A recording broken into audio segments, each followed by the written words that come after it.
Welcome to Hurrdat Sports Live.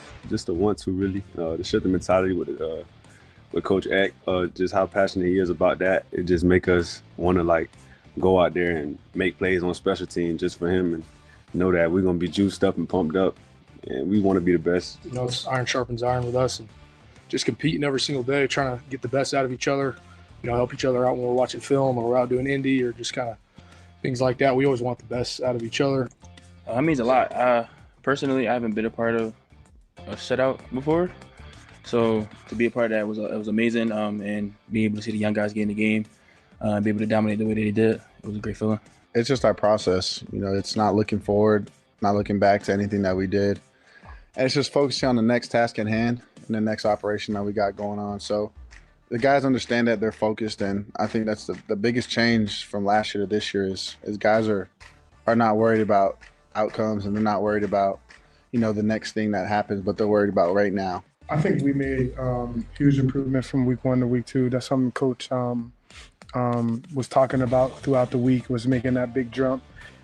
As far as just gap discipline, getting off blocks, using our hands and being physical, you know, that's something he preached all day, and, you know, we practice very hard here. So I feel like we were improving week to week, and that's something that you want to see. Flying by. I mean, I got here in February and now we're going into week 3. I mean, it's blink of eye, it's going by fast, but it's been awesome. You know, I really, you know, appreciate each and every opportunity and, you know, every snap that I've gotten, and, you know, just haven't looked back with it. Good morning. Welcome in Hurrdat Sports Live, presented by Centrist Federal Credit Union. That's DB. I'm Ravi, Lulla here at Hurrdat Sports Bar and Grill. What's up, DB? How we doing? Oh, I'll be honest, I'm a little off. Why? Because the blinds are up? No, because I messed up when I pulled it. I parked in the wrong spot. Oh, you're one over. Yeah. Yeah. And by the time I realized it, I was like, I don't want to go back and fix it. You know what it is? What's that? You were a couple minutes earlier than normal. So I know. threw you off. Threw my whole thing off. I was like, whoa, what's going on here? I know. It's all right, though. At least relatively straight. Yeah. I mean, listen, I'm in the lines. That's important to me. Outside of that, you know, it kind of is what it is. Hey, listen, sometimes you just got to make do. I got a couple, you know, we have our sticker folks. And Yeah. do logos and graphics. I need for them to come up with a bumper sticker. Okay. You ready? I'm ready. If I pass you on the right, Mm-hmm. you're an idiot. I'll take it. Can we do that? I'll see what they can do. If I pass you on the right, you're an idiot. I thought you were going to say you've earned it. No. Well, I mean, kind of. That too, right? Yeah. It's not like you're passing people on the right who, you know, are driving properly. It's incredible. And I'm officially, it's early, man. It's only week, 3? Yeah. I'm already sick of going to Lincoln. Yeah? Yeah, I'm moving. I can't wait. Yeah? Oh, yeah, I'm about to get up out of here. Get yourself a little nice place in Waverly? Yeah, I don't know. I take a shanty at this point. I mean, give me some running water, clean shower. So you definitely, and a fridge. You don't want. I get it. I don't need a fridge for my food. I wasn't even gonna go there. I was like, I need a fridge for my milk. I was like, you don't need a toilet. Oh yeah.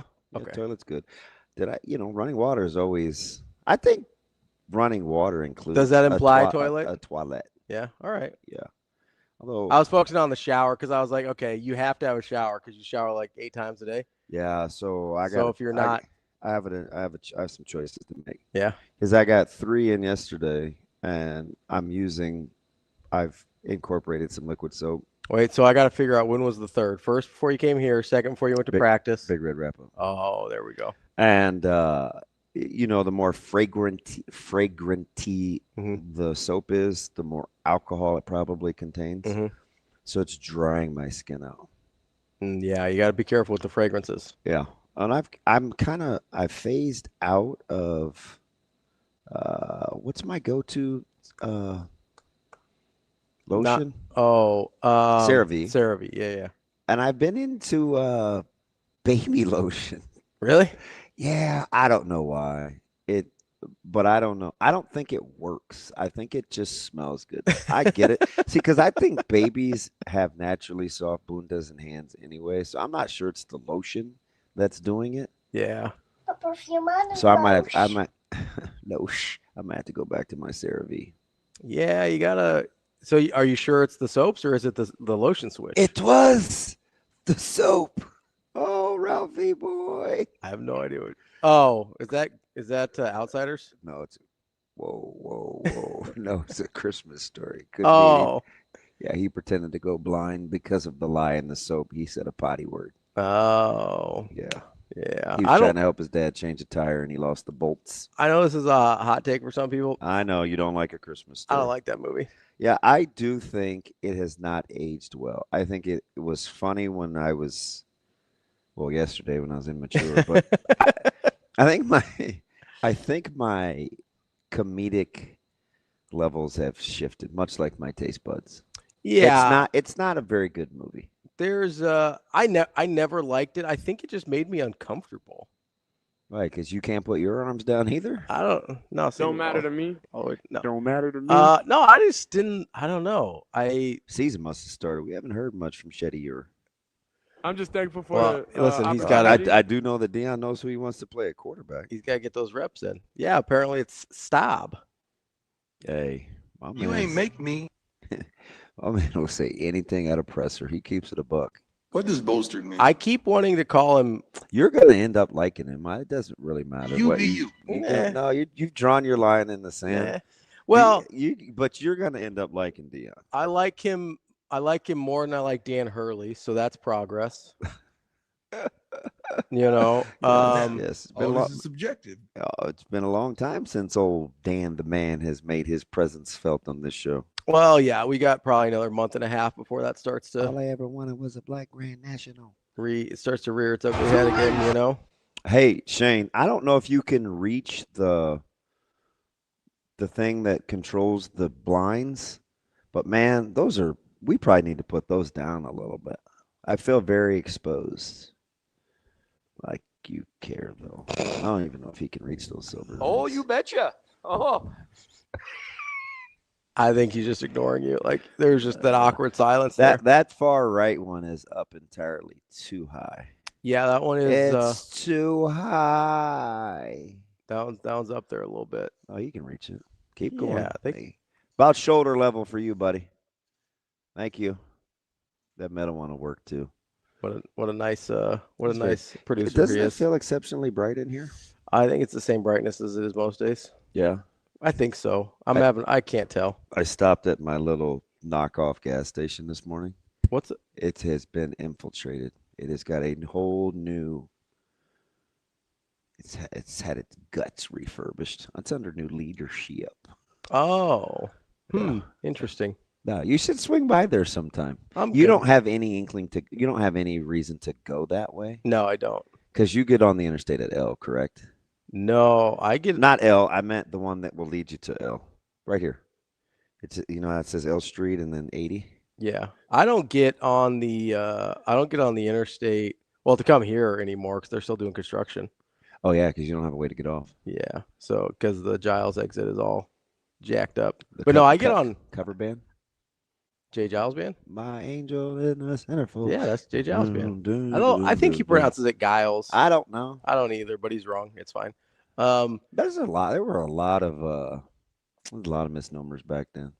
Well, hell yeah! Because that's 80s, right? That's got to be 80s, I think. How do you know about the Jay? I know. Giles I know band? Angel in the Centerfold. I know that song. Oh, okay. That's all. Yeah, it's 80s. Yeah, thanks. You're welcome. Good morning. If they sing any other songs, I am unaware. I mean, I'm sure they do. Yeah. But I don't know what they are. They're a one-hit wonder in my book, and I know Amazing Daniel or somebody's probably going to be like, "Well, actually, they had this many hits. He's a menace. They had this many hits in the '80s," and I'm like, "Okay, cool." All right, quick straw poll. Ready? Yeah. Popularity vote for a one-day stay, just the two of you. Okay. You ready? Yeah. Kobe, Johnny the Pig, Amazing Daniel. Go.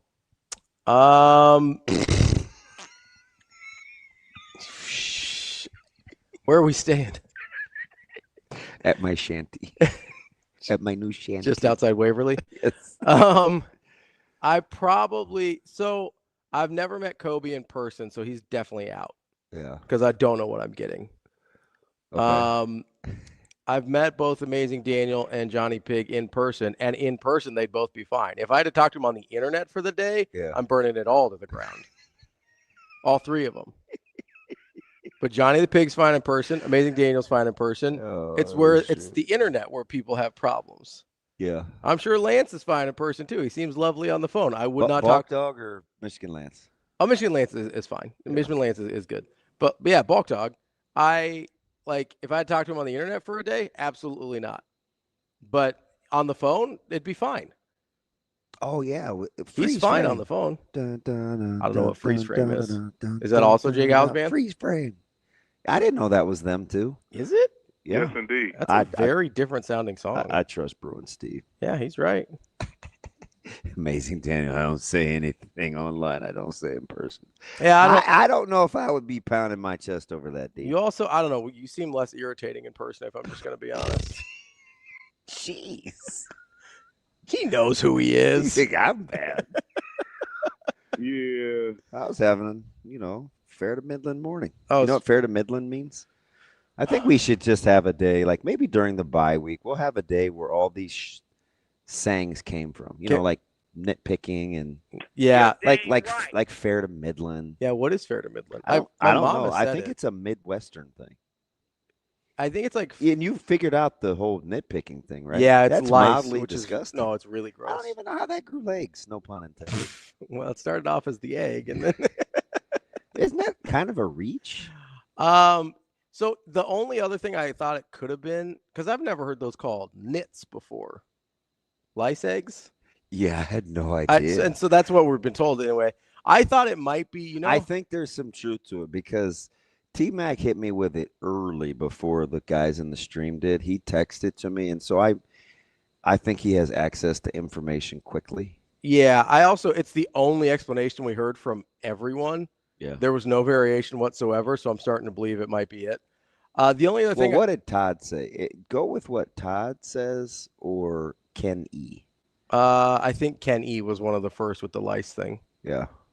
I thought it might be. You ever watch? TK probably wasn't up yet. He's probably still celebrating the bar. I know. Congrats, TK, for passing the bar. Well done, sir. So did he tell us September before? I thought he told us they wouldn't know the results for. It seemed far away from when he last told us. Oh, he probably took. I think it was probably 2 months ago when he took it. Have you seen him lately? No, not since. He's down some serious libs. Yeah. Yes. I think last time he looked little. I don't know. Maybe it was his hair. I don't know. He looked little.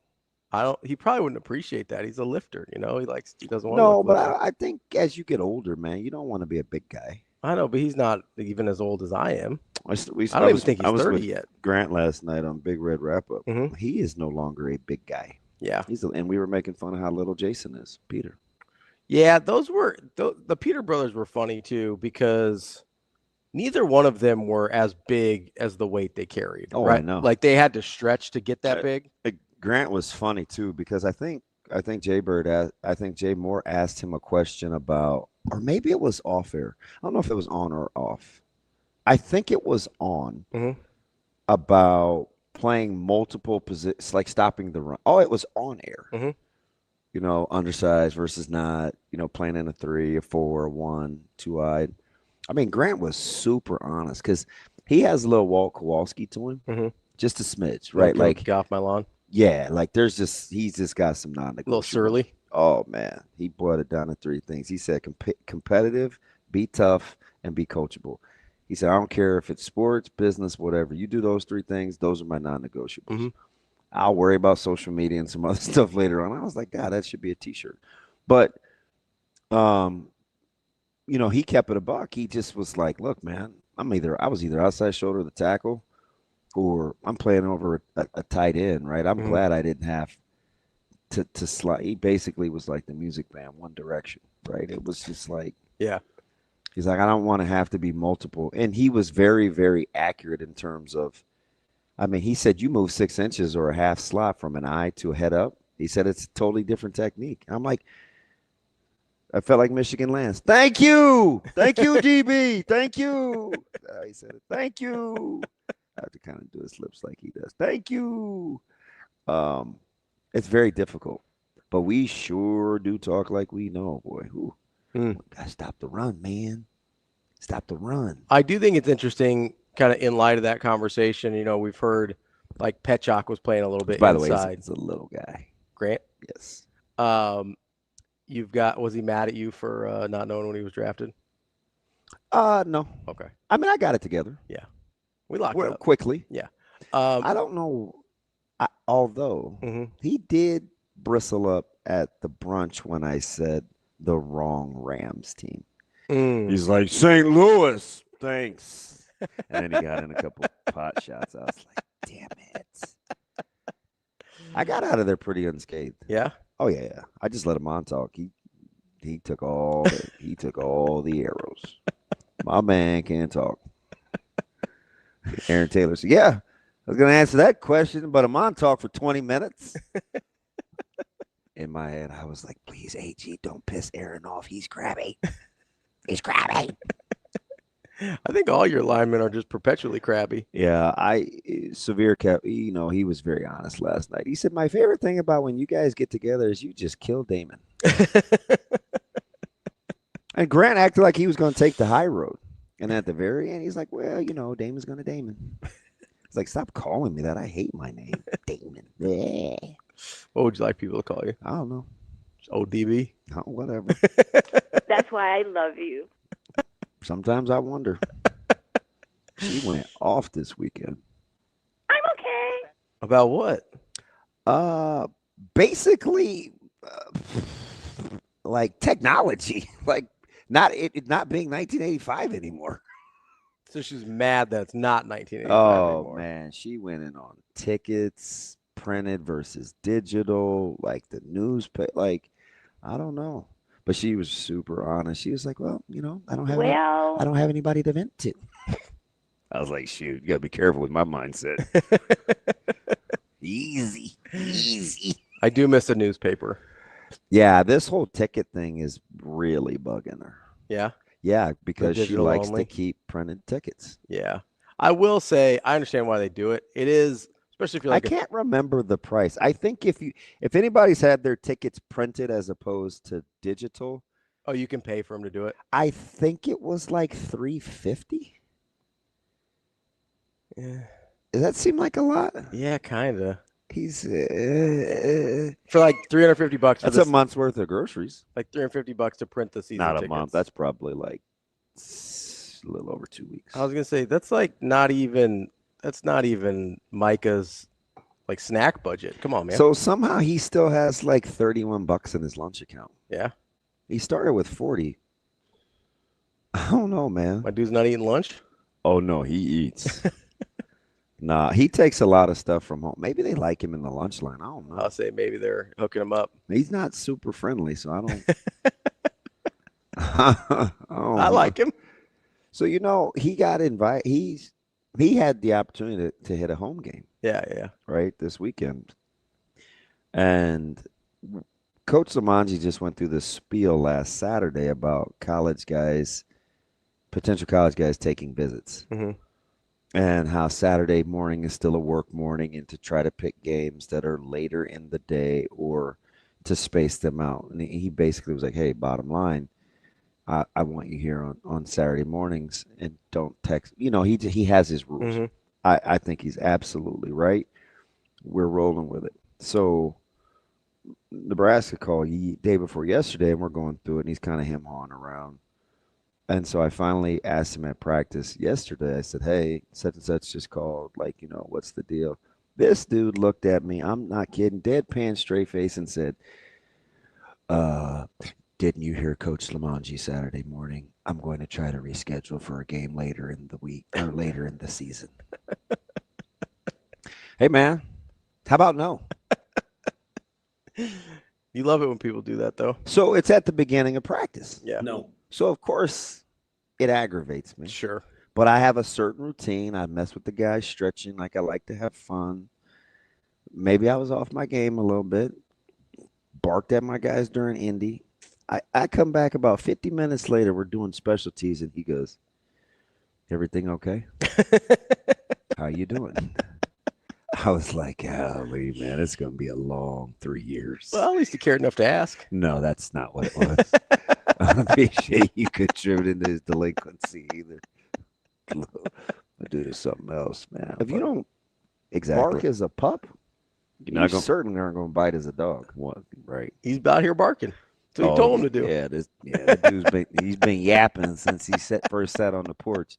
Let's take a quick call and see what my man, Mr. Kuchera, has going on this morning. TK, good morning, man. What's up? The lawyer, TK. What's up? Good morning, fellas. How we doing? TK, are you offended? You summoned me. Are you offended that I said you look little?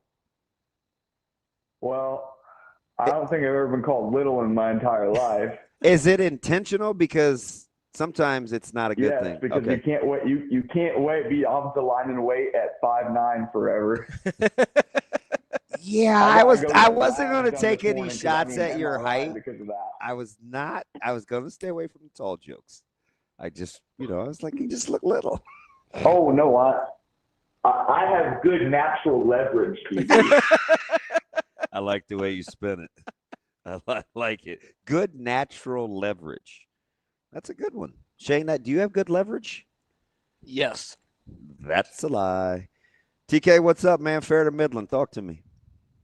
Okay, so apparently, because I know how to Google. I feel like you wanted me to. I feel like you wanted me to Google that. Well, it's pretty easy. It's what's called a mondo green, which we have encountered on this show before, which is just the misspeaking of an idiom. Is it fair to middling? Oh, there it is. Yeah. Yes. Oh, and of course it was the U.S. South when they can't pronounce words. Got that going on. Fair to middling. They can't pronounce words. They can't rank football teams. Boy, she's getting roasted. I think she locked her social media account. She must have just been getting cooked. Yeah, killed. Yeah, we already knew the AP was trash. Wow. This just woke everybody up. All right. So it's fair to middling? Yeah, fair to middling. And it just means like average? I'm fair to middling. Correct. All right. So basically, I'm somewhere between slightly above average or slightly below average. That makes a lot more sense. So we don't say middling at all? It's just middling. It's just middling. I like Midland more because it confuses people, and I like keeping people confused. Okay, so what's the other term where we butcher idioms again? Samondegreen. Samondegree. Yes. Okay. Sounds like a breed of pup. Things to ask you too. All right, what's up?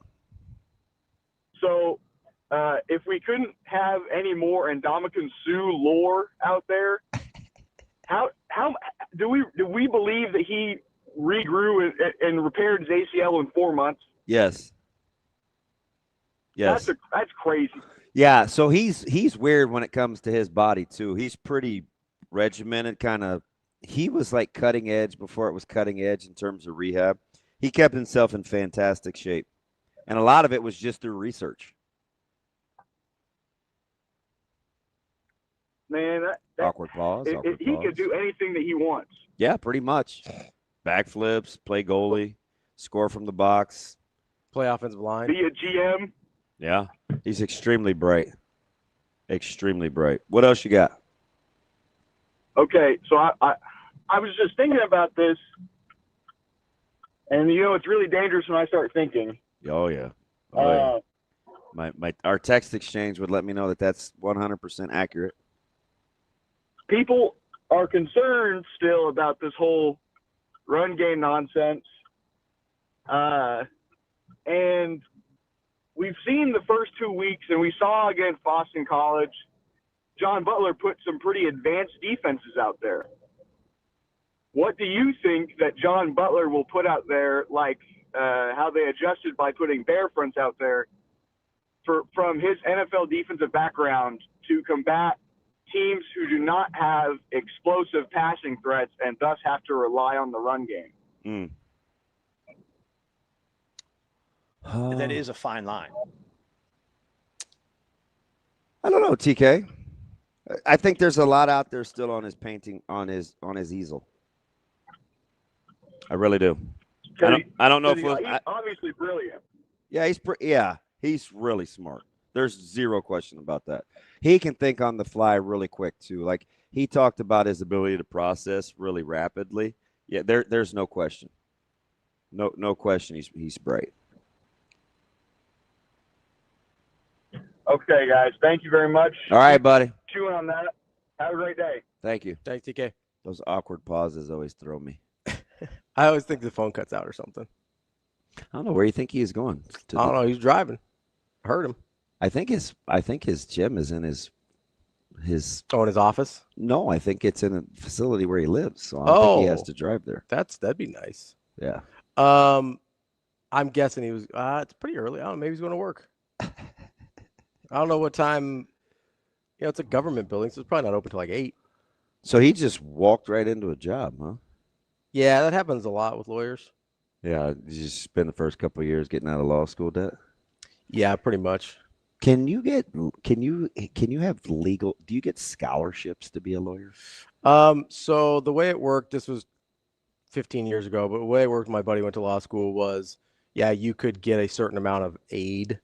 So they didn't really call them scholarships. I think they just kind of like discount or aid or whatever. And I don't think anybody gets like a full ride. It doesn't seem like. No. But he also, if you get into law school, the loans are easier to get because they're like, oh, you've got high earning potential, whatever. So, but yeah, there was like a sliding scale of, hey, this is like tuition. This is kind of what it's going to cost you. I would not have guessed 5'9". You not shorter? Yep. No, he's like pretty much exactly my height. Yeah, I think we were standing eye to eye pretty close. This weekend?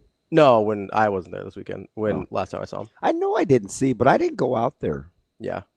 I went out there once. I went to go see Steve. Yeah. Sipple and BC. Ran into Mike Babcock, and that was about it. Yeah. I did not. You usually bounce around a little bit more. So it I wanted to see what the new food was because I debated because our studio is right by where the former players are now. Mm-hmm. And the glass is wide open. Yeah. So I couldn't get out of there fast enough. So I'm thinking, just exposed. All right. Oh yeah. Yeah. Oh yeah. It's basically looking at the animals through the cage. But nobody was in there yet. So I got out of there. Yeah, I got out of there super quick and got over to the stadium, and I was trying to guess what they were going to serve for the meal with the new vendor. Yeah. Right, because you don't know. Yeah, it's a crapshoot. And we were trying to guess, and it was like burgers and hot dogs, and they had like these sauteed onions and pepper rings on the hot dog. Like it was kind of fancy pants. I'm not a big, first of all, pepper rings on the onions. Get out of here.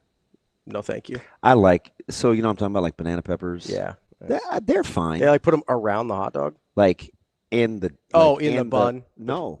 Like, so there's 90 hot dogs and they're adorned with peppers throughout. Oh, like in the tray. You just grab the tongs. Oh, I don't like that at all. Oh, really? Yeah, no.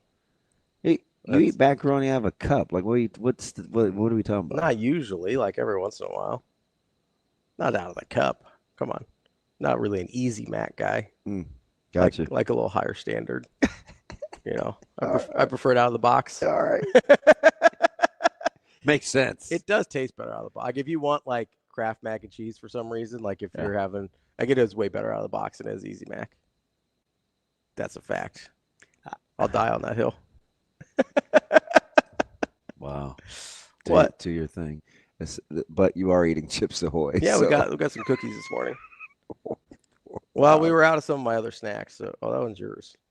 Yeah, I wasn't going to plug in because I was trying to get my screen to freeze. Well, it doesn't matter if your screen freezes. That doesn't affect anything at all. Shoot, it doesn't? Yeah. It only affects your ability to see the comments. Damn it. That's the only thing that... This is why we went to this setup, so you couldn't do that. One of the reasons. It also looks better. The more you know. Just ruined my morning. Sorry. I doubt it. I mean, yeah, when it freezes, you're not on screen anymore. It's childish. I think you got to send yourself to timeout. It just froze. Oh, but now it came back. And it still doesn't matter. Mine or his? Damon's, but now it came back. And it still doesn't matter. Todd says some people were paying on foot. Wait, what? Some people were paying on FB. They ran out of concessions Saturday. Did they? I don't know. Those lines looked monumental. They did look aggressive, from what I've heard. Yeah, they probably have. I mean, it was a dry run, not a dry run, but it was the first home game. First go. Yeah, they're gonna have to figure that out. Yeah. I was not out there a ton. You weren't amongst the people? No, I did get accosted over my lanyard though. Uh-oh. Yeah. Were you not wearing it? She's a veteran. Yeah. I'm a veteran, and she said, "You're going to have to put that around your neck. The whole waist thing just isn't going to work." And it caught me off guard because she said the whole thing sitting down. Yeah. Right? So I looked back and I was like, huh? She goes, it needs to be visible around your neck. And I go, how long we been doing this? And she goes, there's no special. I'm like, stop. That's not even remote. Like, just answer the question. Don't infer I don't want special treatment. I'm like, why after X amount of years do we have to put this thing around our neck? New policies. I guess. So your boy was walking around like flashlight. I was like Flavor Flav. And then we had a little joke. Yeah. And I would just show it to her. And she's like, oh, I can see. That's why it's around your neck. Well, so what's the issue with the land? Is it like you don't like how it looks? Yeah. You don't want your name on it? First of all, it's huge. Yeah. And second of all, it's just like swinging. Yeah. Okay. So BMAC gave me this little thing. You just clip it on your waist, and it has like a little stretchy thing. Yeah. When I worked in corporate America, you keep your and plus when you do shoots or like if I'm on the field and we're gonna do a hit, like she doesn't want to see the lanyard. Yeah. So over time, I just learned to put it someplace different, belt loop or whatever. Yeah. And this lady's not having it. No, she's not. People think it's funny too. I mean, she was dead serious. She got everybody. Really? Oh yeah. Well, at least it wasn't just you. No, I know. Okay. That's why I didn't get the whole special comment thing. Well, if you're the only one, if you're making Mike Babcock do it, everybody's got to do it because that everybody dude needs zero ID. He just has to talk, and you know who it is. Does Coach Darlington have to do it? So I didn't see him. Oh, really? I didn't see Coach D because he was at practice not too long ago, right? Yeah, but I didn't. Again, I'm probably like last. He might have been later than when you were. Last week was not a good week to ask me if I saw somebody. I was super dialed. Yeah. Yeah. I did see some of our colleagues. Yeah, Avery. I did not see Avery. Really? No. Who'd you see? Photographers? I saw Happer. I saw Sharp. I saw Chattel. It's slim pickings. Let me ask Steve. Is it technically? I saw AK. I saw AK. This is where I got confused. Is it technically a colleague if you don't work at the same place as them? I don't know. That's a TK question. Because you said colleague, and I thought, oh, Hurrdat people that I work with. Yeah. No. Okay. That's where I got a little confused. That's why I asked about Avery. No, I didn't see any of our Hurrdat crew. Well, they were there. They must not have. Well, they spent a lot of time on the field though before game. They don't come up to the box till pretty late. I never ever saw Sasha in Kansas City, and I only saw Avery in the press box. Yeah. I don't know who else was there. We definitely had some photographers there. I don't remember. So maybe it's just me because I'm trying to get used to like how we want to do the pregame stuff. Oh yeah. So I'm not in my whatever is going to be the normal routine. Not your normal observant element. Yeah, I didn't. I was just happy they painted the door red, so I know what studio to go to. I thought that your complaint about the lanyard was going to be you don't like people seeing your name on there. No, I think I think. Okay, well, because the reason I asked that is you used to tell me that you would not wear Nebraska gear, because you didn't want to like advertise to people that you. It's different when I'm actually in that building. Okay, because I was like, I think that's not like being at Kroger's or Baker's or Hy-Vee or Aldi or wherever. You think it's the red N that gives you away? Yes. Not the fact that you look like Damon Benning? No. Oh, okay. I picked up some food the other day, and the people were looking at me through the glass. Yeah. And the dude like stood up, like he held his little dude up through the window, and I was like, "Oh, he got me with the kid." Yeah. So I walked over and I was like, "Hey, what's up?" And they were having breakfast, and the I assumed that was the gentleman's mom. I think it was like grandparents and kids with the grandkids, right? Mm-hmm. And she said, "Oh, I always wondered what you looked like. We hear your voice a lot." I was like, "Gosh, that's just the opposite of." Yeah, you normally don't get that. Yeah, yeah, yeah. But I figure radio. They're probably radio people. Yeah. Do you think if Kenny stops wearing Nebraska gear, people won't recognize him either? No, the afro is incredible. Afro. We didn't even say congratulations. Did you guys did the shoot? I like that.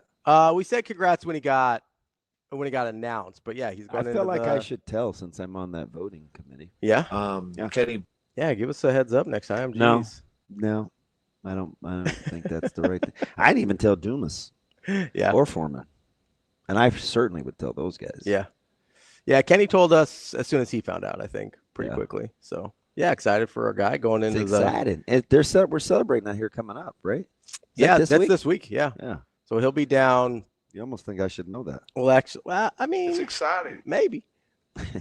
Maybe. No, we'll actually we'll be down at the rail yard, kind of hanging out. We'll have some of his Hall of Fame gear down there and stuff. So nice. It'll be fun. It'll be good to see everybody. Nice. I told you we saw Joseph. We do have wrestling. I saw Melvin and Bo Bassett. They were getting the grand tour on their wrestling official visit. It's not often you get tours from the athletic. I'll say who's giving that tour. That would be Troy Dannon and Coach Manning. It was very, very impressive. They walked them through the studio because there's places in the new studio where if you want to do some branding things as a student athlete, you have your own setup. It's pretty sweet digs. So I saw Bassett and Melvin there. I was like, oh, this must be an important weekend. Yeah. No, seriously. I don't know if I've ever I should have said, hey, TD, do you normally do tours? Campus tours? Nah, my man was locked and loaded. I was like, oh, these guys must be pretty good. Was he doing the tour guide thing where he's Memorial Stadium was built in I pulled a reversal. I was looking at them through the glass. Yeah. Because they were on the outside, but then they came in. It'd be funny just to see Troy Dannon in museum mode. No, Coach Manning gave me a hug. He about snapped my clavicle. Yeah. Yeah, I was not strong guy. Yeah, it was like coming in with a gump handshake. I probably should have gone in a little more firm to brace myself.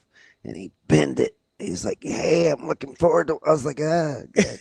Yeah, I'm cool. Some people don't like it. Let me go. Nah, he's fantastic. Coming up on the show today, we've got our Wednesday regulars as always. Brian Christopherson, 8:00 from Husker 24/7. Andy Kendeigh at 8:30 from KETV. 9:00 we've got Mitch Sherman from the Athletic, and then at 9:30, DB, do you want to tell them about our 9:30 guest? Our 9:30 guest, yeah, Monte Kratzenstein. He is the CEO. He's like the go-to guy for the Nebraska Greats Foundation, who raise money for former athletes in the university system. And there are 5 of those schools we figured out. No, they may even have branched out that may need medical services provided that cannot otherwise afford it.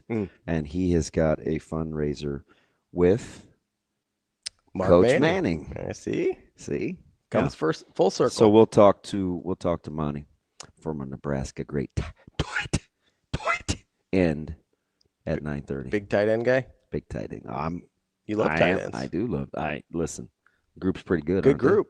It's a good group. It is pretty good. There's a Luke Lindemeyer case to be made there. Yeah, they'll have more than that by the time they're done here in the next couple of years. I will say, I thought Harburg and Carter Nelson were both much better blocking on Saturday. Yeah, Harburg's coming. Yeah, Harburg's coming. There's you could see some week-to-week improvement there. I appreciated that. Just takes reps. You got to. He's been a quarterback his whole life. Yeah, it's not easy. I mean, what's the stat that Coach Sat dropped on Carter 2 weeks ago? Less than 100 actual real double teams? Yeah. Yeah. I mean, just to put that in perspective. That's Not a lot of experience. No, gotta get those reps when in. you run a ton of duo. It also is kind of, I know I made the comment last year about 8-man or whatever, but when you're not, it's not even like he was playing full-time tight end, right? Like that's not, whether it's 8-man, 11-man, 6-man, arena, whatever. He wasn't even playing a version really of the position he's playing now, right? Yeah. And so even if he'd been playing at, Texas 6A level, but wasn't playing tight end, like that's still a big adjustment. Yeah. Right. So lots of reps to get there for both those guys. But I was impressed. Want to make sure I called that out, that I thought they had much better blocking against Akron. But we'll get to all those guests and more. Take a quick break here so that Austin and Rico don't yell at us for going the whole first hour without a break. That's DB. I'm Ravi Lulla. Hurrdat Sports Live.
Yeah, we're just so excited to be home.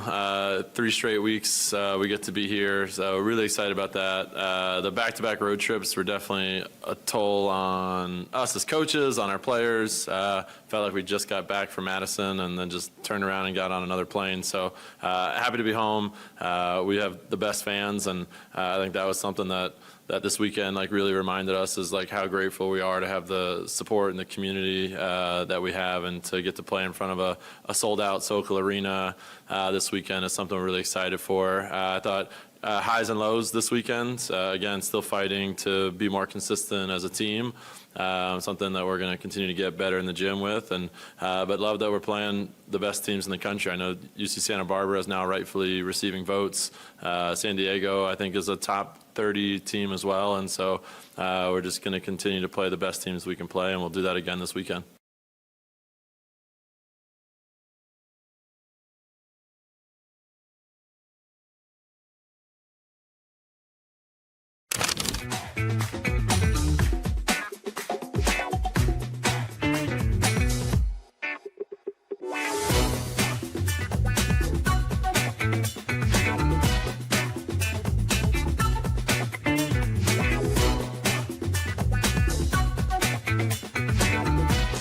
Nothing, honestly. I didn't know until after the game. What was it, since 2009? Is that right? Mm-hmm. So that's pretty cool, right? I mean, that's a big. It doesn't mean nothing, but we're trying to play to a standard, and I think that at times against Cincinnati we played to that standard, and at times we didn't. And against Akron, I think we played to that standard more, but we still have ways to go and ways to develop. And on defense, ultimately, your job is to prevent them from scoring. So 0 points is outstanding. I don't really ever care about yards, passing yards, rushing yards. I care about explosive yards. Giving up explosive plays leads to winning or losing a game. And obviously giving up points leads to winning or losing a game. So I think it's pretty cool that we had the shutout, but I didn't know until hours after the game. Somebody said it was since 2009. So I think that's a pretty cool thing.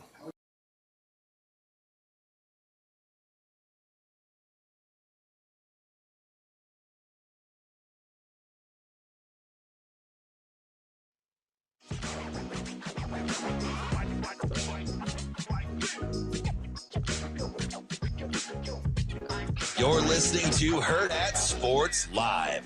Headshot played some tackle this weekend, which the biggest challenge for you as a coach is, not me personally, but all of us, is don't pigeonhole players into a role that you think they are. Put them in the best possible position to make plays. So we put Petchak in a different position. He went out there and made plays. And really, when you look at our defense, the end position and the tackle position in a lot of our 3-down fronts are very, very similar. So I think we have to continue to identify the winners, the most competitive, the toughest, the ones that give the most effort, the ones that execute the best, the ones that care about the teammates the most. We're continuing to find them. We're finding some of them in our younger guys, which we have no problem playing younger players as long as they fit and play to that standard. So, Cade, Williams, obviously Cam's been pretty consistent. Gabe Moore did some things for us out there. He's a big human that can help us in the inside of our defense. So. Welcome back, Hurrdat Sports Live, presented by Centris Federal Credit Union. That's DB. I'm Ravi. Lulla, reminding you, if you're on the roads this morning, make sure you've got that seat belt fastened. It prevents injuries and saves lives, but only if worn properly. Make it click. This message from the NDOT Highway Safety Office. He's telling the truth. About what? Just what he said. Like, you can just tell. You watch what's going on in practice, the movement, the depth charts, guys getting reps. He is 100% telling the truth. You know how much Cade Petchak weighs? I know what he looks like he weighs. I'm going to guess Petchak doesn't weigh more than, I pushed him in the hall. He's probably, how many pounds are you going to give me? I will give you 5 pounds. He is 262. 265 is what he's listed at. Yeah. So not a big guy to be playing tackle. No. Jay Moore and I were talking about him off air last night. He's an explosive son of a gun. Oh yeah. He has a really, really, really high practice motor. Like a lot of those guys, him, Hofkin, I like Mason, I like Parrott. Like they have a really high motor. Yeah. Which is not always common in big guys. No, and you saw the reps rewarded. Like and I got on those guys, and it's just me because I think them as players have to understand. I bristle up a little bit when people say like 1s, 2s, and 3s. And, even Coach Rule, I shook my head at. He's like, and we need to get the red group in. It's like at some point you'll stop making that distinction because you'll have practice in such a way where the competitiveness won't matter. Right. We never heard yellow jerseys or, whatever we were wearing, just because at some point the competitiveness will be so interchangeable. It literally turns into next man up. And I don't think it's intentional to label and pigeonhole. I'm just saying you subconsciously speak it into existence. Like the worst thing that you can say is backups. Right. And you can go super literal and it's like, well, that's what they are. But it's like similar to if I can know something, like I wouldn't say, hey, poor, right? Or hey, rich, or hey, dummy, or hey, brainiac. I mean, sometimes you do. Yeah, that's true. Every once in a while. Yeah, you're an idiot. But it's like you own what you allow yourself to be called. Yeah, you own the labels you're given. You own what you allow yourself to be called. You own what you allow yourself to be called. So I always bristle up at that a little bit because the players do too. And I think the better we get it out of our lexicon, it means the closer that those guys are in terms of their competitive balance. And that's really what you're after. And when we put the 2s in, okay, right? So if you don't want them to think of themselves as two in the same vein that you want them to not have a drop off, don't address them as that. 2 questions. 100% I'm here. Number one is, do you think it's an internal versus external thing mostly? Because I know internally they go black, red, white. I'm not gonna get hung up on. You're right. Like I'm not gonna beat you up. Look at those pedestrian stats: 337, 2 touchdowns, 0 interceptions, 48 rushing yards. That's Lenora Sellers. That's over 2. That's why I'm in last place in my quarterback derby. Wait, am I in last place still? I believe. Well, yeah, they haven't played any more games since Monday.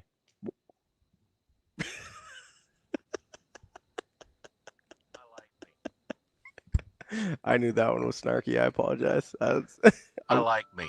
I went with it anyway. Of course you did.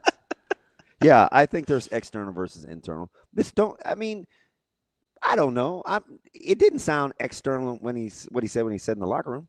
Like, hey, we'll get the red group up and right, but I just mean the specific terminology. Call them red group in the locker room versus call them 3s and 2s. I don't know. Us, I think we fight it all the time as coaches, right? Mm-hmm. Where we had to stop saying certain things and we just gave them colors. Mm-hmm. So, and I even do that in youth, right? Yeah. Hey, green group up, black group up, and the players can actually know, but there's just something to when you arrive at it and it becomes interchangeable. It won't really matter. And you don't want it to matter. Yeah. You because what we're after is no drop off. Mm-hmm. And if your desired outcome is no drop off, you have to be intentional on how you get there. So, second question. Okay. Is what? There a certain okay. Is Big Lil? I think Lil John was in town last weekend. Yeah, that's what I heard. I don't. It was like a. I would not be going to rock with Lil Jon, even though I do like Lil Jon. You're not a big Lil Jon guy. He's fine. Yeah, I mean he's mostly better. No, he's mostly operates at a high level in collabs. Yeah, you know, not a big solo guy. But a dum dum dum. Yes. Lil Jon and the East Side Boys. Yeah. And then you got the Yin Yang Twins. I saw like a TikTok of the little mama, let me whisper in your ear. I saw a TikTok of the Yin Yang Twins the other day, and it was rough looking. I'm gonna be honest with you. Was it? Yeah, I that would not be my crowd. Bummed me out. That would not be my crowd. I mean, I don't mind the music. No, I don't either. I actually, it's kind of like in my wheelhouse, like late high school.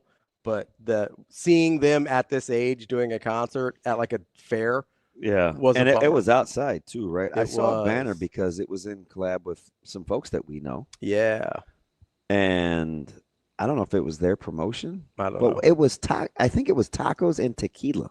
Yeah, it was. It was Now, like an event, and then they had all this. Give or take the tacos. I'll take it. But I enjoy tacos. I wonder what kind of tequila they had. I'm guessing a wider, probably a variety. Yeah, I don't think you're just like, hey, we've got. You know what we've made famous that isn't really that great of a quality. What's that? Patron.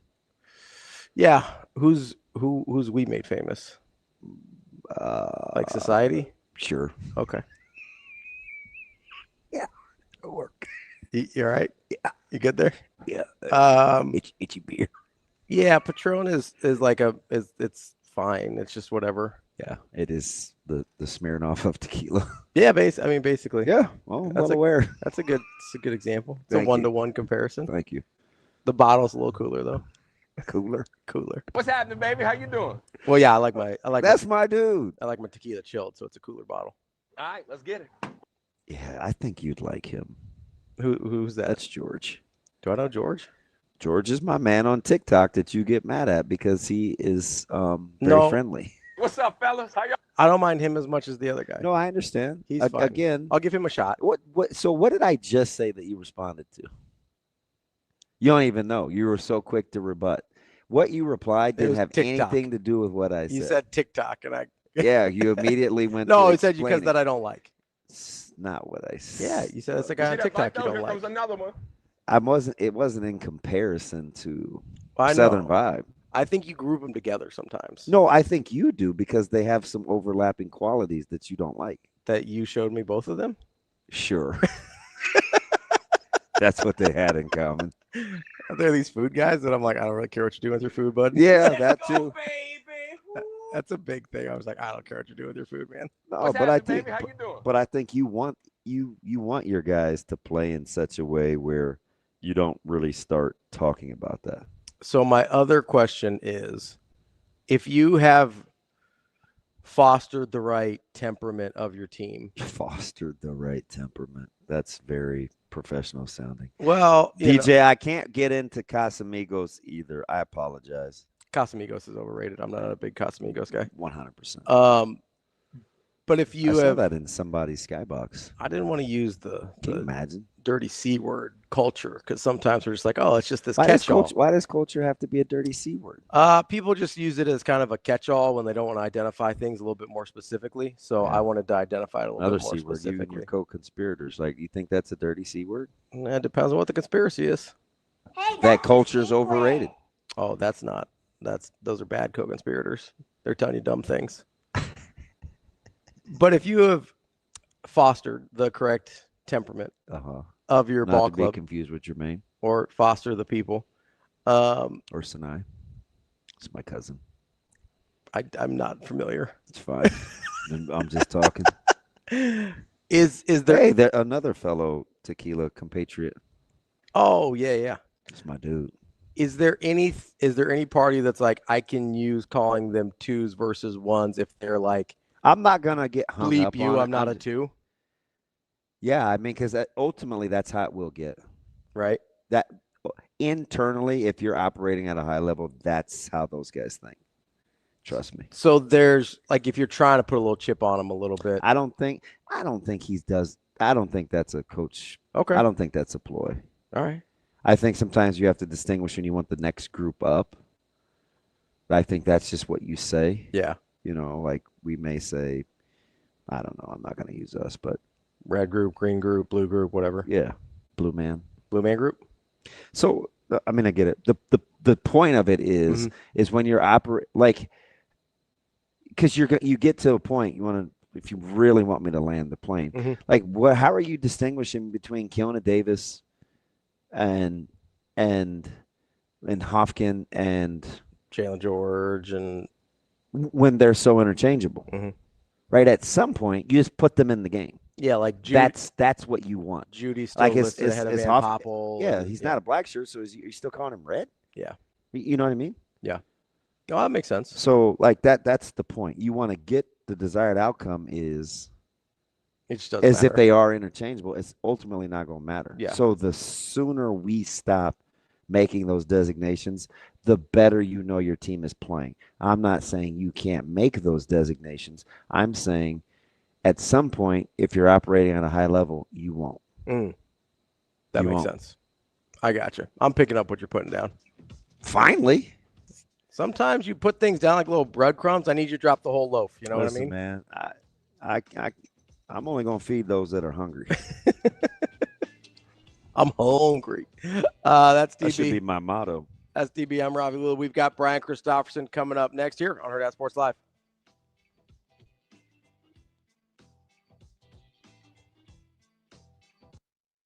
Our question of the day, Huskers wins on this season, over or under 9.5? Go Big Red, over! Have you looked at Matt Rule year 3? Come on. Baylor, Temple, over 10 wins? We're going 10-2, easily. I think we're going 9-3. Oh, we're going over 100% Nebraska all the way. I agree.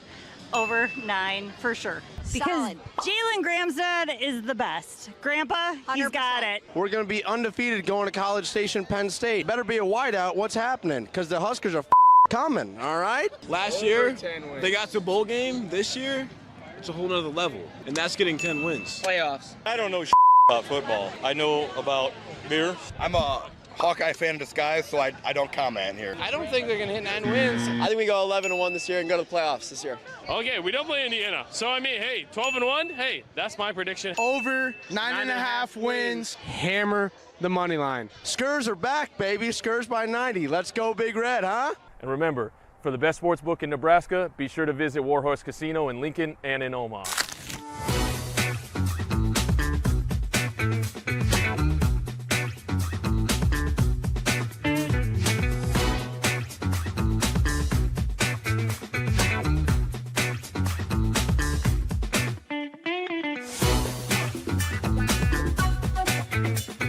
So I'm excited with Big Brothers Big Sisters. We're partnering up with you guys to just we've done this before in the past where there's been trying to get more big brothers, big sisters signed up. This year we've got a special event. Before we get into that, I kind of just wanted to find out a little bit more about you and how you got involved with Big Brothers Big Sisters.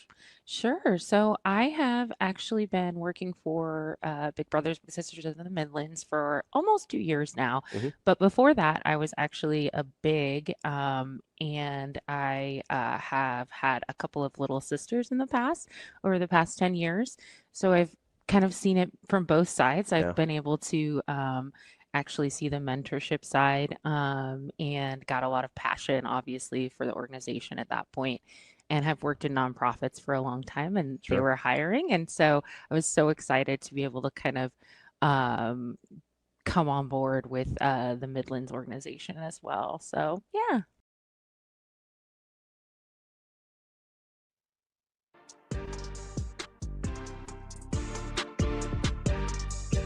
Welcome to Hurrdat Sports Live.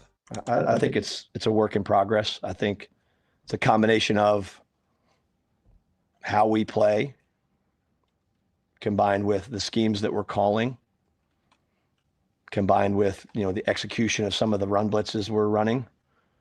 And also a little bit of it is, like, you go back to the Cincinnati game, 96 yards, it was quarterback run, quarterback scramble, really. So that just comes down to keeping guys in the pocket. And then last week, we gave up 6 10-yard runs, and no excuse for any of them. But one was a call I made right before the end of the half where I was playing cover 2 and they ran the ball and we're just trying to get out of there. And the other one was the last play of the game where, so I think at the end of the game, we felt like overall our run defense got better. We put some things in to help us schematically. And really, it's about our collective defense. I don't think anybody needs to get hung up on they're running it or they can't throw it. They need to get hung up on, are they scoring points and are they effectively moving the football on us, which, they were 1 for 14 on third down and scored 0 points. So.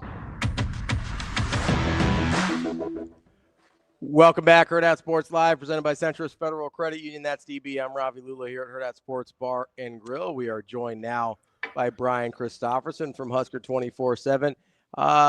BC, is it good if they're 1 for 14 on third down and don't score any points? Because that's good defense, right?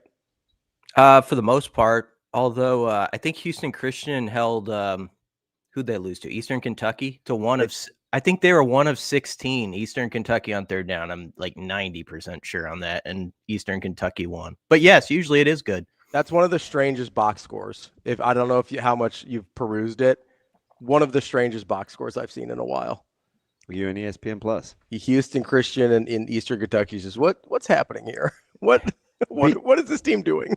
BC, I'm going to take some liberties here because I think we're kind of boys. Okay. Yeah, I think we are too. That's cool that you say it, though. I am assuming at that point in the day when I saw you had showered. So where are all your friends? Like, why were you solo? What was going on? Before the game Saturday, the boys were down on the field working, taking pictures. I sent them off, so that's why. Go on, carry on. Go on. I got business to attend to, I said, and so they got out of there. No, I had showered. Yeah, that day I definitely showered. I didn't mind. I was kind of on your team. I sat with you. I thought you smelled pleasant. I just wondered why you were sitting by yourself. Do kids still wear cologne? Do they? Yeah. They are? Okay, because I thought there was a phase where that was fading out, and I didn't understand. No, that was the hipster celebs in the hallways, at least over there on 89th and Pacific. You get a little cool water, a little. The Johnson's baby powder and the cool water cologne. Man, it's like, what is going? It'll make you nauseous if you're not careful. So yeah, you gotta keep pushing. Yeah, I think I think I asked that because I'm a cologne guy, and I occasionally dab a little too much on. But yeah, I wondered if the guys were still wearing it. But you're like a big jupe guy, Fahrenheit 451. What are we wearing these days, BC, for the old fragrance? I wear Fahrenheit. I do actually wear Fahrenheit. That's funny you brought that up. I wear Lacoste I have a Lacoste one I really like. Burberry. I don't know if I pronounce it right. I'm not That's old school. It's got that kind of, if you're classic, like you're with people your age or older and you want to show a presence. I feel like that one works. But who among us didn't get a cool water set for Christmas? I still have a cool water hanging out there. I still have Curve hanging out there because I had Curve back in the day. Oh my gosh, I think that may reach its statute. Like, don't don't put. I haven't used it in a while, and I'm not knocking anyone who does, but that's in there. I have like 15 of them in there, and some of them have probably been there for 10 years. Nice. All right, B. So let's get to the fragrances. How good did Nebraska's offense smell to you when you're looking at what you think their versatility is going to be as this season wears on? Oh, let's see. It was a Lacoste smell. That I like Lacoste. Yeah. I mean, I appreciated, and I just heard what you were saying, and you were kind of. It was an arrow towards me, and some of the people always talk about 2s, 3s, and 4s and backups and stuff. But I said it to Jay Moore, and he snapped at me because he's entitled to say it as a guy that went through it. And I was like, can we stop saying that though? Like, I don't know. It still bugged me. Maybe. So, yeah, I get you. So I'll frame it this way. Whoever was on the field all game long, I was just impressed that there wasn't a let up with the offense, and it just felt like that thing just kept humming. And you've been to a lot of games where, the first group plays well and you're up 35-0, and that score ends up 35-7 or 42-7. It was just impressive. And I think Dana Holgerson hit on this the other day and actually said he hadn't seen it quite like that, where it just kept going from every group, and they were producing and doing what they were supposed to do. And it kind of hits to your point. It's guys being ready and maybe not seeing the difference in their status on the team or anything. They're just ready to go out and get it done when it's their turn and their name is called. And so I like that about the game, and no matter who was on the other side on offense. So it was a nice smell for what it was. BC, I thought only, as we're having this conversation about like 1s and 2s and labeling groups and stuff, I really thought only basketball players were that soft that they cared that much about what they were called. Because every time, listen, I would play a guy. I'm right here. I would play a guy like. Was that a shot?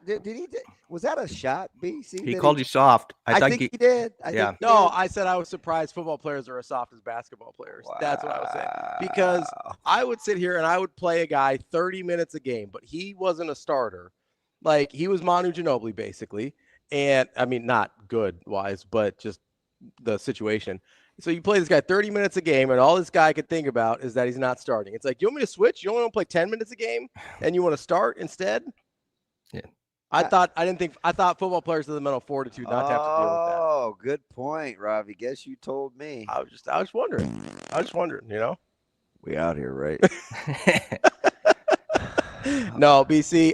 One of the things I was actually thinking about earlier this week was, or I guess last night, is, we talked about a lot about certain guys, whether it's Emmett, Dylan, obviously, the Quinn Clark story, the Luke Lindemeyer story, all that has gotten a lot of attention. Is there a guy that, as you've gone back and rewatched or kind of poured over box scores or thought about this game, that you've thought to yourself, we probably should have been talking about this guy, but he hasn't really come up? I mean, we talk about everybody at some point around here, which is, I guess, the beauty of Nebraska. I'm trying to think if there's a good example, like somebody who popped. You're talking about someone on Saturday that you thought popped out that we didn't talk about quite as much as it was warranted. Yes, I mean, who you thought popped out, not me. Yeah, but yes. I don't have a great answer to that. That's a different answer. I think. See, Quinn Clark, I don't think is a great answer there because I do think he's been discussed, but I do think he hit people over the head who maybe don't consume the Husker product daily, which I can appreciate. And they're more about it's game time. I'm going to see what these boys have. Mm-hmm. And when they saw Quinn Clark catch that ball in stride, and kind of step over a guy like nothing and just show his athleticism. It was a really good play. And I mean, yeah, it's just a small sampling, but as Holgerson said, that's a guy who's done that before, in practices. And so it was just a matter of translating that to the game. And so to your question, I always think about guys I think about the depth chart all the time and like in June and July. But sometimes you got to step back, think about, okay, a fan who just walked in and they're kind of getting their feel for this team, who's going to step up or really catch their notice. Quinn Clark definitely did that. And then, I think the younger backs in their small opportunities showed their juice. Like, I think you saw it with Mosey when he got out in the open field. It was like the 39, 40-yard play. And you're like, okay, that connects to what I've heard about him. And just like he's fun in space. And Mekhi Nelson had that nice play down the sideline. So kind of to come to a general summary, I thought the game was very useful because in the sense that it got some first out of the way for guys. Like it got Quinn Clark's first touchdown, Mekhi Nelson's first touchdown. It got guys on the field who it's like, oh, we didn't see them the last game, and that whole conversation. And it sort of shifted it forward, and now they can go build on it. And I think that was what was very useful about that game. BC, from the depth stand, give me a couple of positions, if not players, who you think have gone from bodies to actually looking like they provide depth, because somewhere along the line, like in our heads, we make that distinction. Yeah. I mean, I think on the D line, Petchak's been quite a story. Can we have depth on the D line if we don't love our D line yet? I get the consensus we're still in limbo on our D line. Can we have depth yet? Well, I don't know if you can have like great depth, but you can have like you can have more options available where you're like that guy can go in there and get something done. And they still have to prove themselves. Don't get me wrong, but I just think it's a really interesting story on the D line with like Petchak, Jalen George, who was in a green jersey most of the offseason, can help you. Gabe Moore was suddenly getting some snaps, and he was in a green jersey up until Tuesday. I just think that's a really interesting storyline. It's not answering your question probably, but of a group that has these guys that have a lot of potential, but they've just got to like maximize every day. Like that's the old cliche, but they truly do. Like the Tuesday, Wednesday, Thursday growth has to be good for them. And that can be a deep group over time. They're a work in progress, as they say. But it's interesting, like how some of these names are starting to pop up that could give it depth. Besides that, I mean, I feel really good about the DBs, but I always did. So, I mean, like when they put in the guys who weren't the starters, I like it. You could have said twos. I did not. The backups. I didn't notice it. I didn't notice it. Like I feel like that's a group where there are some guys who are pretty interchangeable, and that's what I thought they were going to be, though. But it's good that that's kind of proving out through the first couple of games. So BC, as your I think he said it was interesting. So, I don't know. I don't trying to process the information. You're just mad because I called you a basketball player. You're mad. I thought my mic cut out for a second. You ever have that happen? Like, so I didn't think you guys were hearing me. And I pretend to, and Ravi talks all the time. No, when you're talking and you think like you don't know if you're being heard or you're on the air, that like you just start speaking more gibberish than I normally speak. So that's what that last answer, if it was gibberish, that was kind of like halfway through. I was like, am I even on this thing right now? So is this thing on? Yeah, it was that situation. No, we would have started yelling at you, be like, hey, all right, good. We can't hear you. All right, good. We can't hear you. Start waving our arms and things. You know, it would have been a whole to-do. Yeah. You know, that's DB likes to make a scene sometimes. So it's been that kind of morning, B. I feel like I say that 3 out of 5 days a week. At least there's 2 good days in there. That's all right. I know. I mean, usually a good batting average. Usually days where I don't let him talk that much. I think it's the 3 that are the good days. I don't know what you guys are talking about.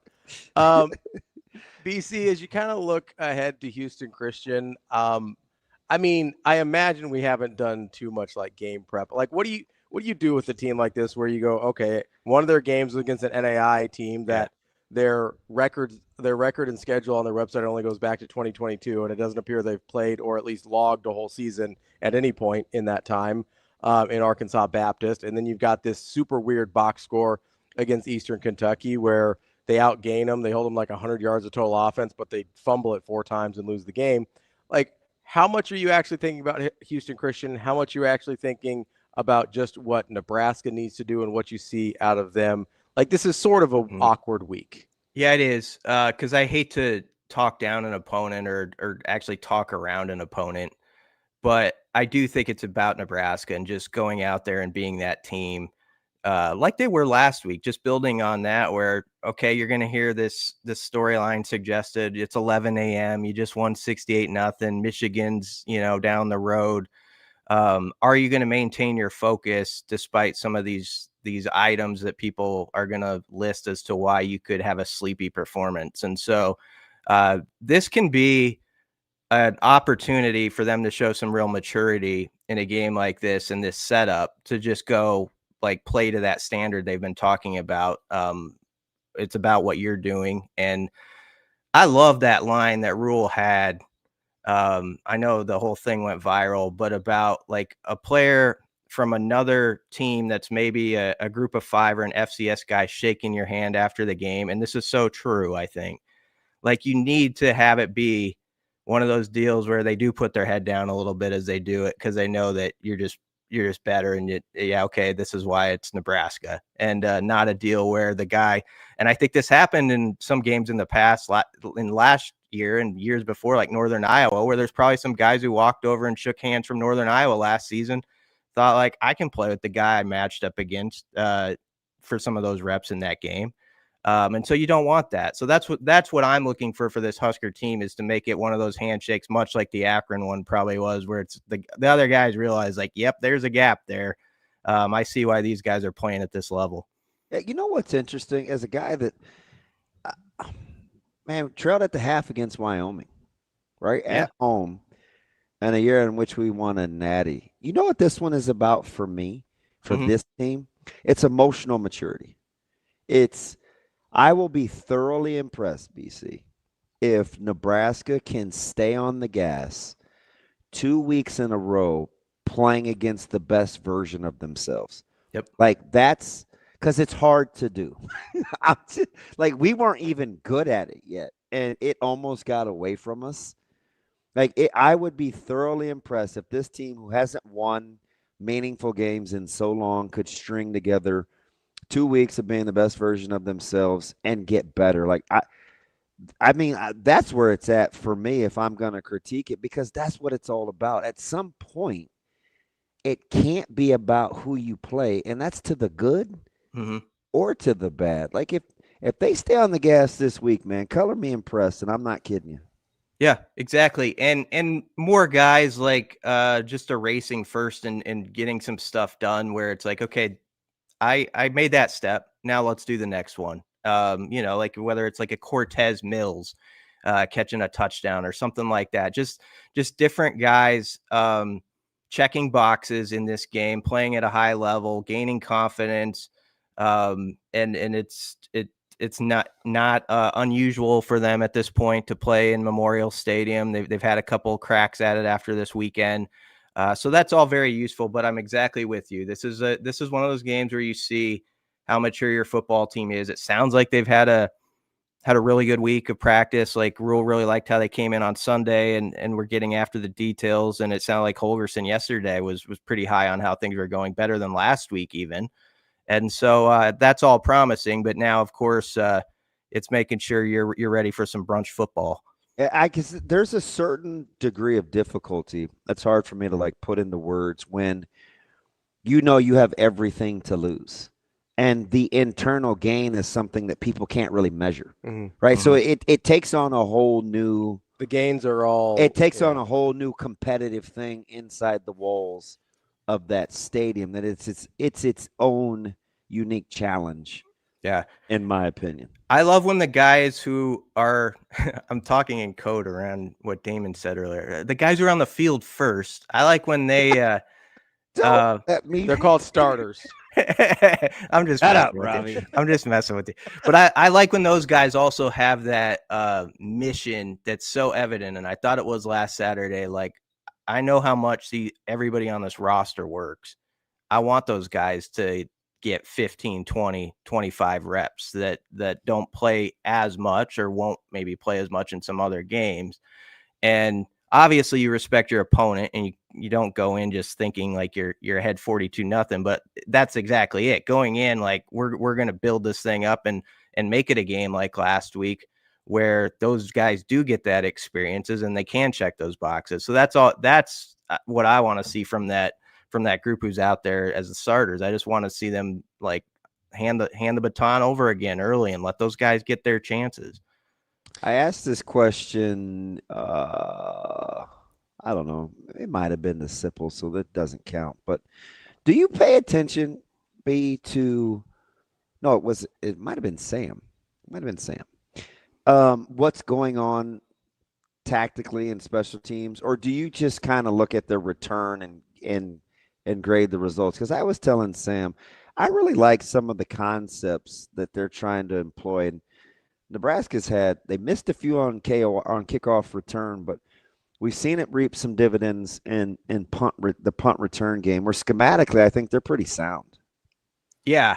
Do you watch the whole evolution of it or just the returner?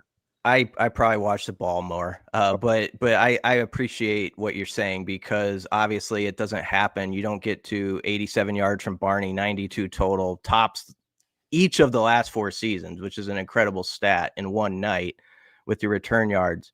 That doesn't happen unless you have guys doing their job, but also like, as you say, like some schemes and some things that are well drawn up. And the thing about it is they went into that game expecting that. So that's a deal where they saw, there was going to be opportunities there if you do your jobs. And I like that they came out of the first game in Kansas City too, and they weren't just patting special teams on the back only because Cunanan and Archie Wilson had a really good day, which they did.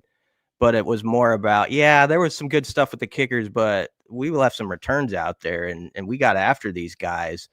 And so I like that you're holding those guys accountable in weeks where there was a chance for that big play and maybe you missed it, and setting that tone of like, you guys can be the difference. 10 days from now, you guys can settle the score in a game like that, like by doing your job really well. And that has to be exciting for all those people involved. And I just think Mike Eckler's energy, his mind for it, and the way like he, even just like bringing in Archie Wilson and being way ahead of that, knowing exactly who he wanted to get and knowing how that was going to change the dynamic for special teams and how they could pin teams with it and all that stuff. He's just a forward thinker with that. And I think we're going to see the benefits as the season goes on. I'm not saying there's not going to be lumps, but you can tell there's a definite pep in the step with that group, and guys like Vince Genatone and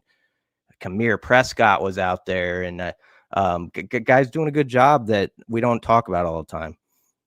BC and I might just be dumb here, but probably this is one of the first times I've actually thought about, because you talk about punt returns and things like that, and I sort of just assume, you kind of just they block them up a certain way, and that's what it is, and then you see what you can do. Like, it's one of the first times I've actually thought about wow, I told you. I think about it a lot. It's all right. It's one of the first times I've actually thought about, like, hey, if we want to block it up a certain way so that, we're getting these gunners totally out of the picture and they're not even a problem. And then we're going to focus on this specific area of, they're lining up their punt block or their punt protection this way. So we're going to do this instead. Like, it's the first time I've thought about it almost like a real defense and an offense in terms of blocking scheme, as opposed to just like, oh, they're special teams, they got to get back there and hopefully it's in return. Yeah, I'm kind of like you, Ravi, and that's the beauty of what they've got going over there and what they're trying to make I think a game-changing unit that doesn't just try to break even, but tries to break games open. Actually, no trying, Eckler would say, that just go do it. And so far, I mean, you have to be encouraged. It'd be one thing if we were just sitting here after 2 games, just trying to force a narrative that, I feel great about special teams because Mike Eckler's there, and you kind of, sometimes that happens where it's like you're supposed to have this storyline, so you go with it. But we're seeing, like, so far the evidence that there's improvements there. I mean, just with they made big kicks and punts in the first game, and I don't know if they win that game if they don't do that. That's a pretty big deal. That's one game that was hanging in the air, and they pulled it out because they did some things right there. And then they came back. They said, yeah, but we didn't get enough with the returns. And I know the competition, all that, blah, blah. But they went out there and they had a night they haven't had in 5 years, returning the ball. And that counts for a lot. So, they've built it up in both sides. Now they do need to stop kicking the ball out of bounds with the guy's not named Kunan, and stop that. So there's still things to hit on, but once coincidence, twice is a fluke. Let's see, 3 or more, they're trending. So let's not see that anymore. So BC, let close with this, just because you don't really know. You're giving your halftime speech not because you ultimately think it's going to be on camera. You're giving the halftime speech because I think you think that's what your team needed, and he genuinely was pissed.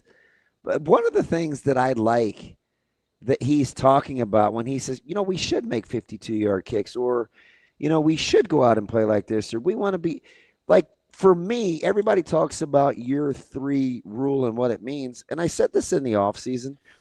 He comes across like a guy that is now defending the program. That's what he wants the players to do, to defend the culture. When I hear him kind of lose his mind over what we think, it ranks differently on our importance meter, right? Until we play the right opponent. But it all matters in the grand scheme of things, because I think he truly is wanting to defend the culture. That's what we hear when we hear him say he's not all in on the special teams against Cincinnati, or he does want them to play. We read, because we're just sarcastic and cynical by nature. It's almost like that line in Jerry Maguire, right? We live in a cynical world. But I think he truly is trying to defend the culture, and that's what we hear. Yeah, and I think he truly believes he's got a good football team that can hit a certain standard, and why would you not reach that bar no matter what's in front of you, no matter what it says on the score?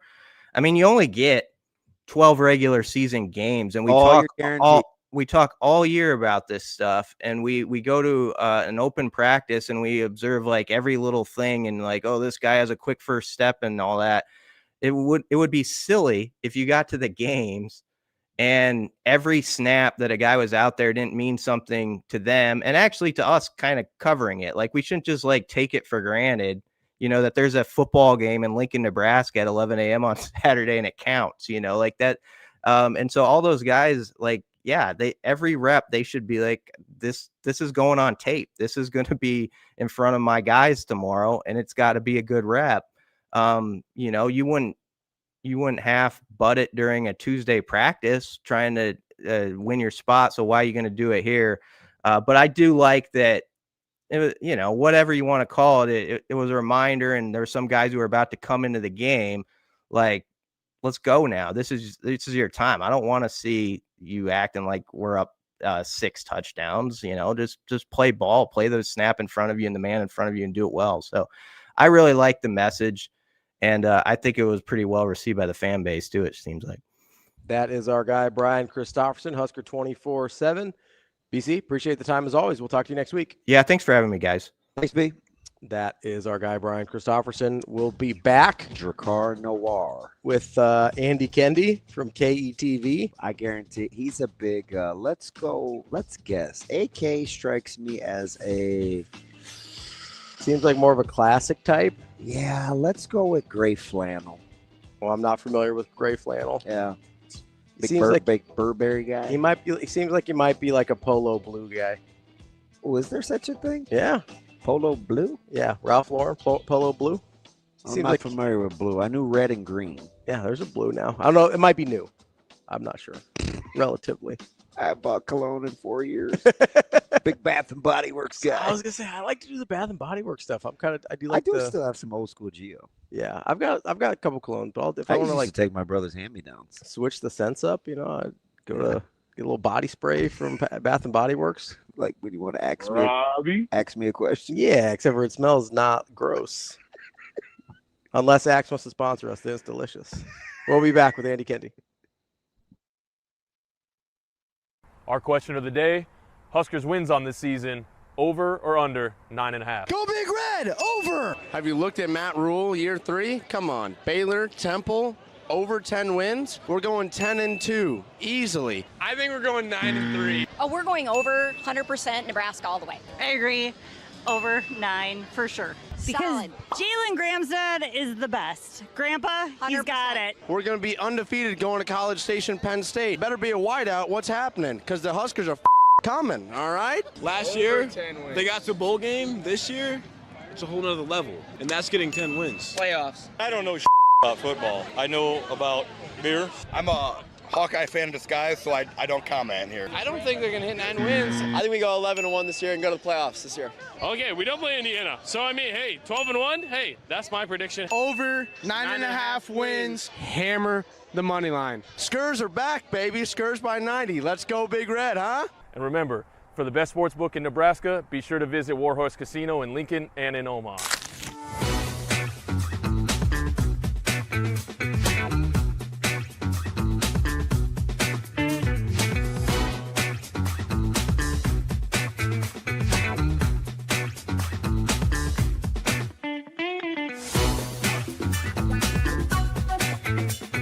So I'm excited with Big Brothers Big Sisters. We're partnering up with you guys to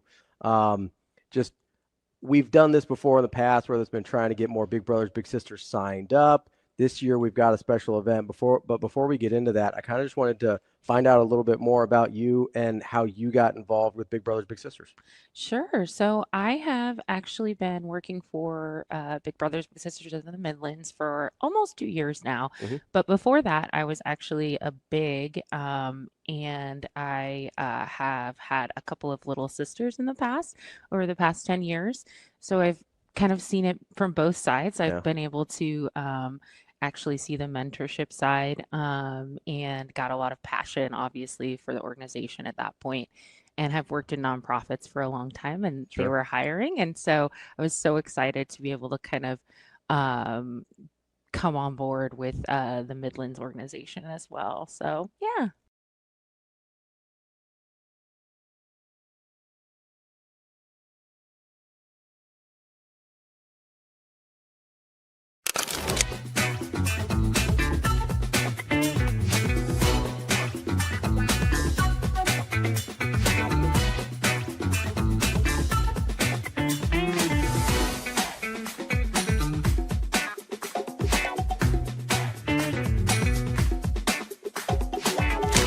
I think it's been solid. Of course, there's always room for improvement, and we want to be considered one of the best passing teams in the country, but we've also faced some really tough servers compared to a lot of teams. When Pitt and Kentucky had two of the best topspin servers in the country. So I think some of those numbers are skewed a little bit by aces, where hopefully we don't give up 4 or 5 aces against the same server too often this year. But definitely something we're going to continue to get better at. But overall, fairly satisfied. We hit, this weekend our passing numbers weren't as good as you would think, but we didn't have that many opportunities. And we hit over almost 400 as a team. So that's pretty good.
You're listening to Hurrdat Sports Live.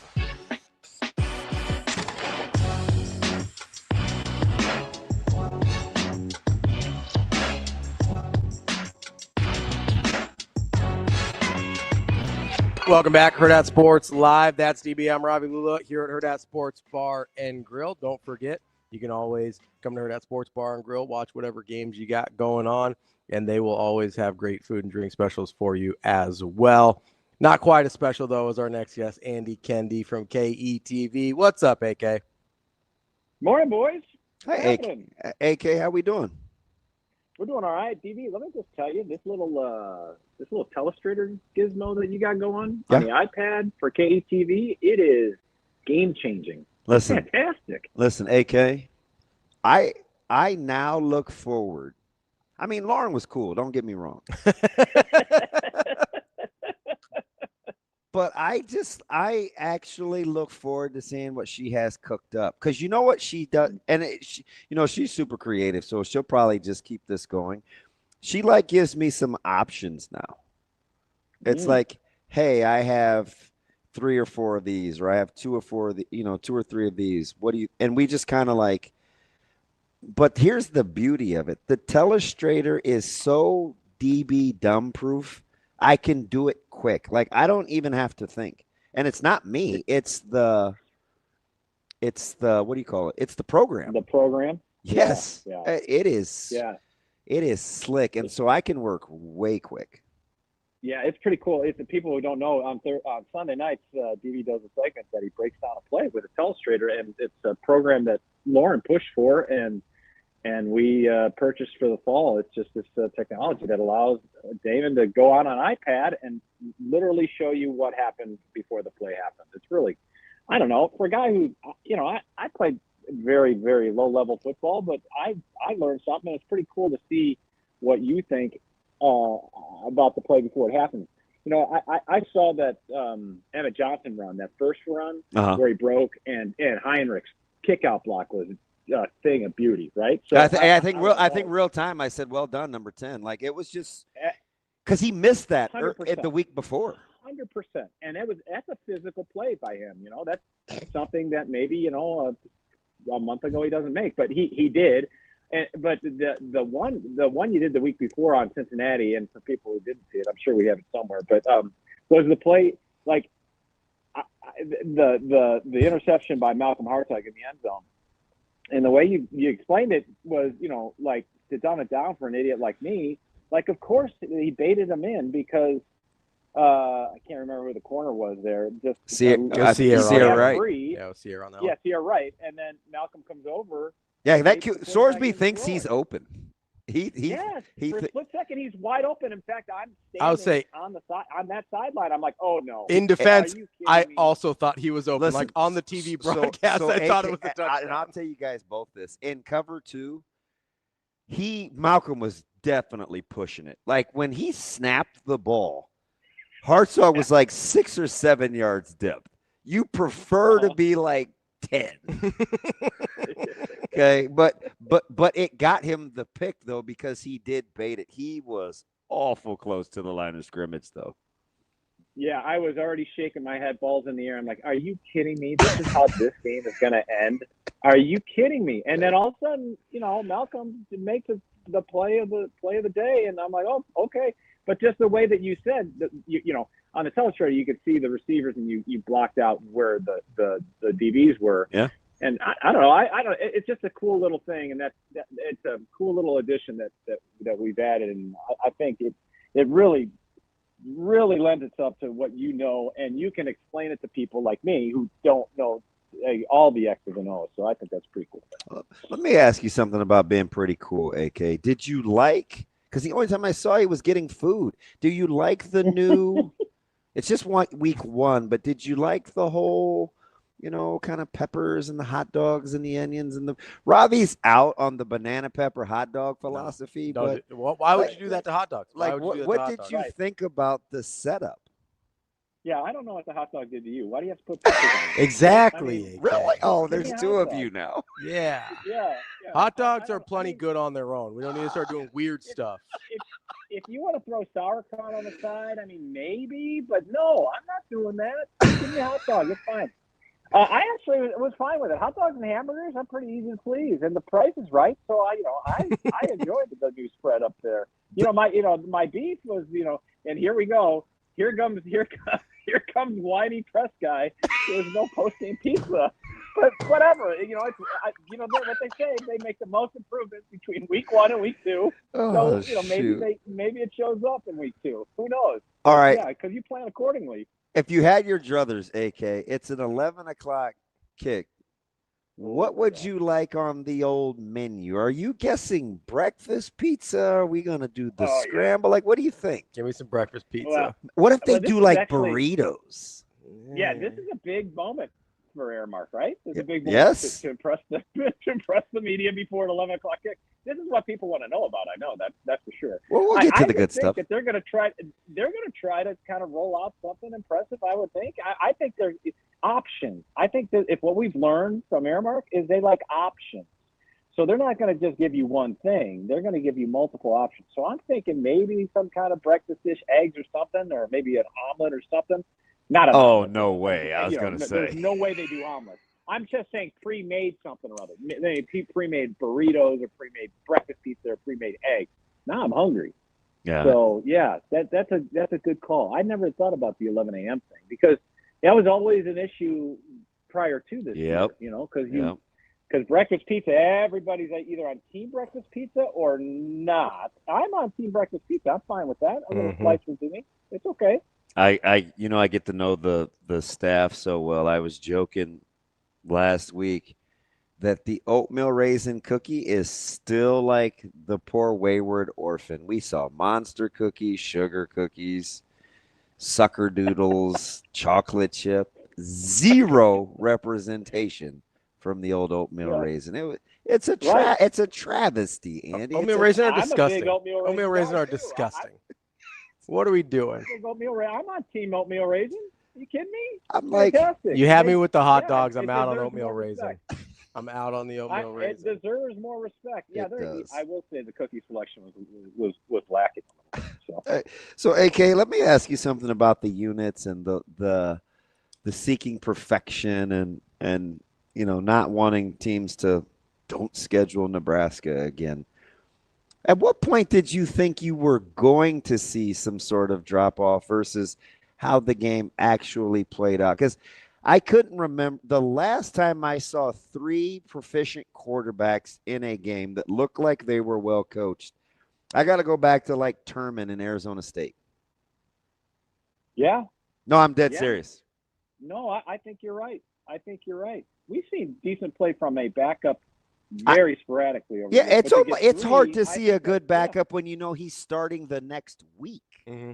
Yeah, I agree. And I was ready for a drop off mid third quarter. I thought they would play decently coming out of the gate and then kind of have a little chuckle fest. But to lay the hammer like they did, I was impressed. And maybe now knowing what we know about what happened at halftime played a role. And I was the thing that I was most impressed with, to expand on your point, was not only was the quarterback play outstanding from unit to unit, but also across the board, whether you're looking at running backs or you're looking at the defensive line or what have you. There wasn't much of a drop off, if much at all, going into that second unit. In fact, and you can make the claim that obviously the situation's presented itself more to pin your earbacks and go rush the passer, but they generated some decent rush with those guys. And sometimes that it gets really sloppy when you bring in those second and third team units. And I didn't see that at all. And that was what I was most impressed with. And I think this is, this week we're looking at the same situation, right? So the challenge is to have Nebraska take this game seriously and do what they're supposed to do and put up a 50 burger on these guys. So I think that's the challenge for the coaching staff and the players themselves. You add on top of everything, it's the second home game, not the home opener, and it's an 11 a.m. start with most likely a sleepier crowd than you had last Saturday. Well, isn't it kegs and eggs? Like that was the mantra. We got a blood moon coming. I mean, come on, man. Like are you not feeling this, AK? Well, I'll tell you, it was funny when Sean, I think Sean asked him a question about the 11 a.m. kick, and Coach Rule cut him off. It was just like, and they started giving the pep talk to the fans. Like, I know our fans are coming out early. They're going to get their game faces on and blah, blah, blah, blah. I was. If it ain't a recruiting question, Coach Rule, he ain't trying to hear from old gas can. We're hitting fast forward on that bad boy. He was all over it on the. He was all in on revving up the fans, which I thought, I was like, okay, this. I just am. What if they respond though? Have you what if it is like lit at 11 a.m. Like that would be pretty. Impressive. Here's the wild card about being able to drink in the stadium. Mimosas? No, here's what I'm saying. Does Neutral make a? They don't make a mimosa. That's a great idea. No, a great idea. No. Give me a little canned mimosa. That'd be incredible. A little canned peach Bellini. I'm all in. So the wow. I feel like he's done this before. Here's the I'm a brunch drinker. Here's the major difference is you don't have to get up at 8 a.m. and get drunk at 8 a.m. You can get up and get drunk at the stadium. Although drink responsibly, folks. But sponsored by the NDOT. That's a different thing. They're walking to the stadium. That's a totally different deal. I'm talking about the people from campus. Strictly. Oh, shoot. You can go. You don't have to get there at like 7, 8 o'clock in the morning to get a couple drinks in before the game. You can just get them right there at the game. I think we're looking at a totally different type of 11 a.m. start than we've ever had, AK.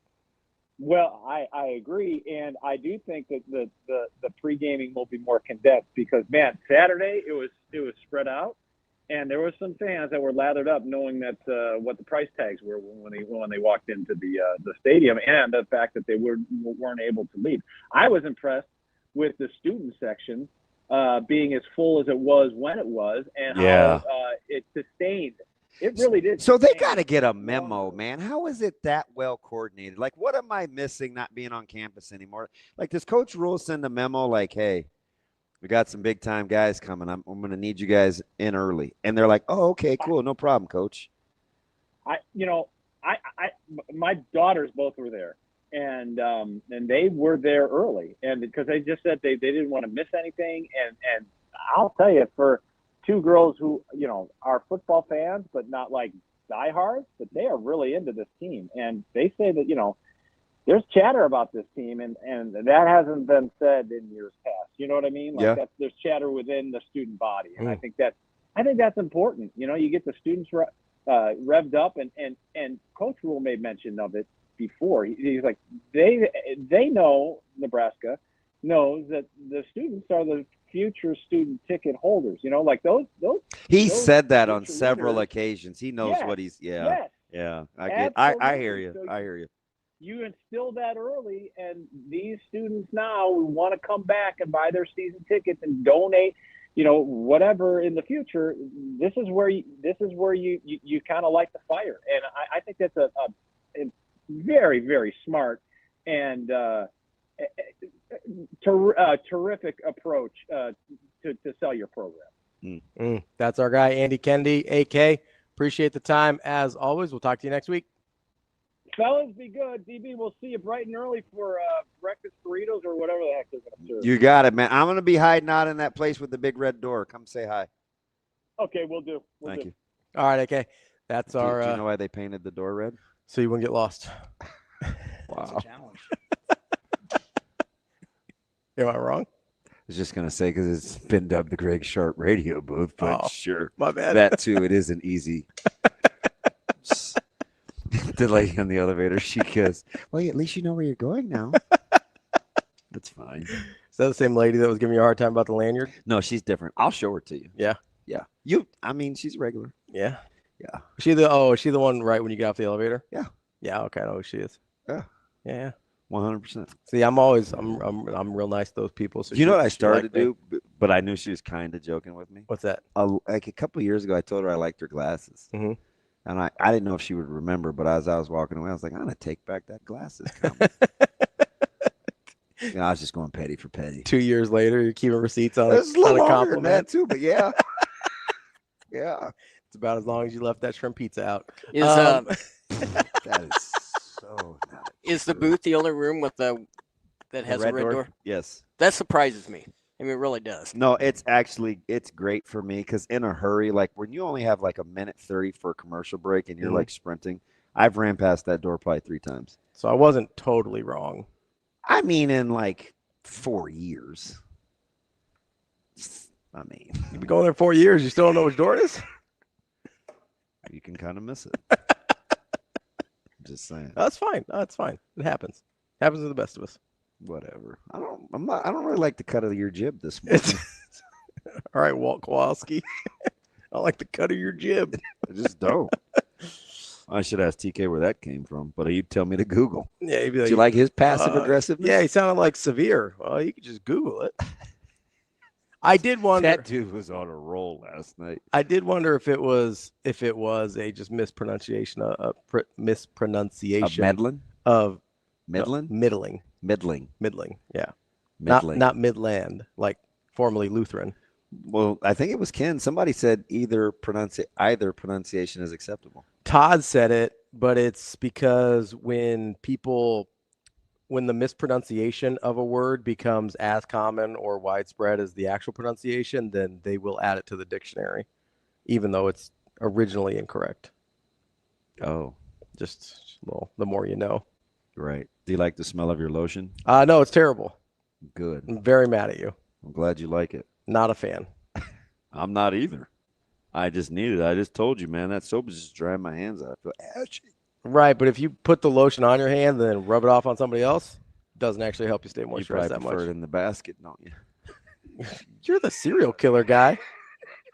You're the one's like, oh, I like the competitiveness and the serial killers and the process. I said methodology and the sorry. process. That's worse. I didn't say I like the serial killers. Yeah, Why do you just put it on the shelf? You don't put it in the basket? Like the methodology of the serial killers. It's a little weird. Hey, by the way, yeah, because we have to talk to Mitchell. Yeah, we're going to talk to Mitch Sherman in 8 minutes. I need some tell-all games that you think are going to tell you what you may not know. Oh, well, it's funny you mentioned that. I made a list.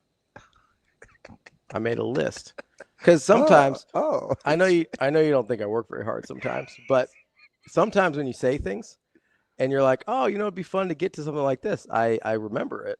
And then that's nice. You stored that in the old. I kind of go and do a little bit of work on it. If you ever looked at the rundowns, you would know this. I read them all. So, hey, quiet as kept. Do you know you went a couple days without sending them?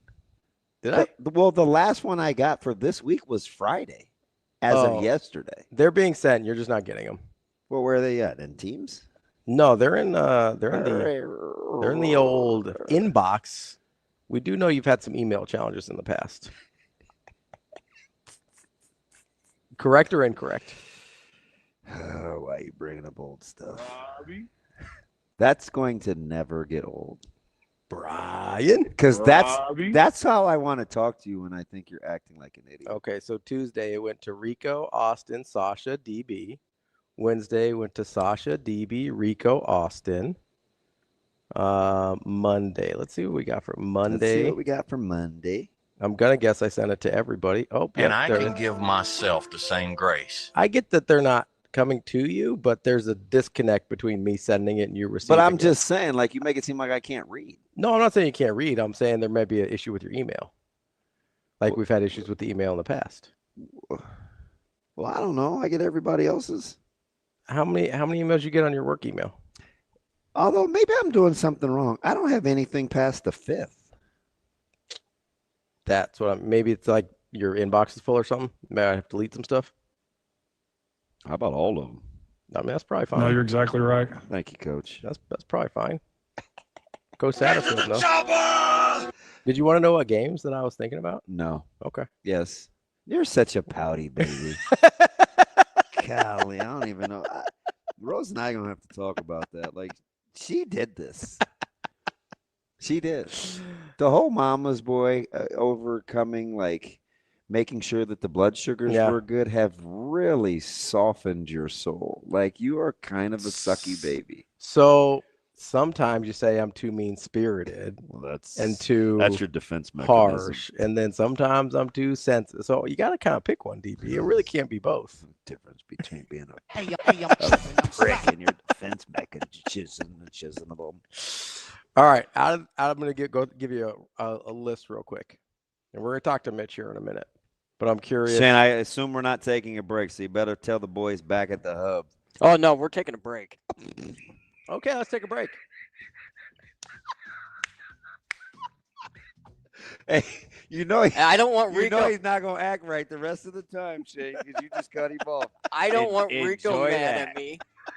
Or Austin. Enjoy him for the remainder of this hour. Rico and Austin aren't here. Or Sasha. Here we go. She's not here either. She left. It's fine. Let's take a break. I get all the mean texts from him. You asked for it. It's usually me. Oh no, we got the mean texts. It's Shane's show, apparently. That's DB. I'm Ravi. Lulla. No, it's not. We're just here producing for him, I guess. It's Hurrdat Sports Live. We'll talk to Mitch Sherman coming up next.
Yeah, we're just so excited to be home.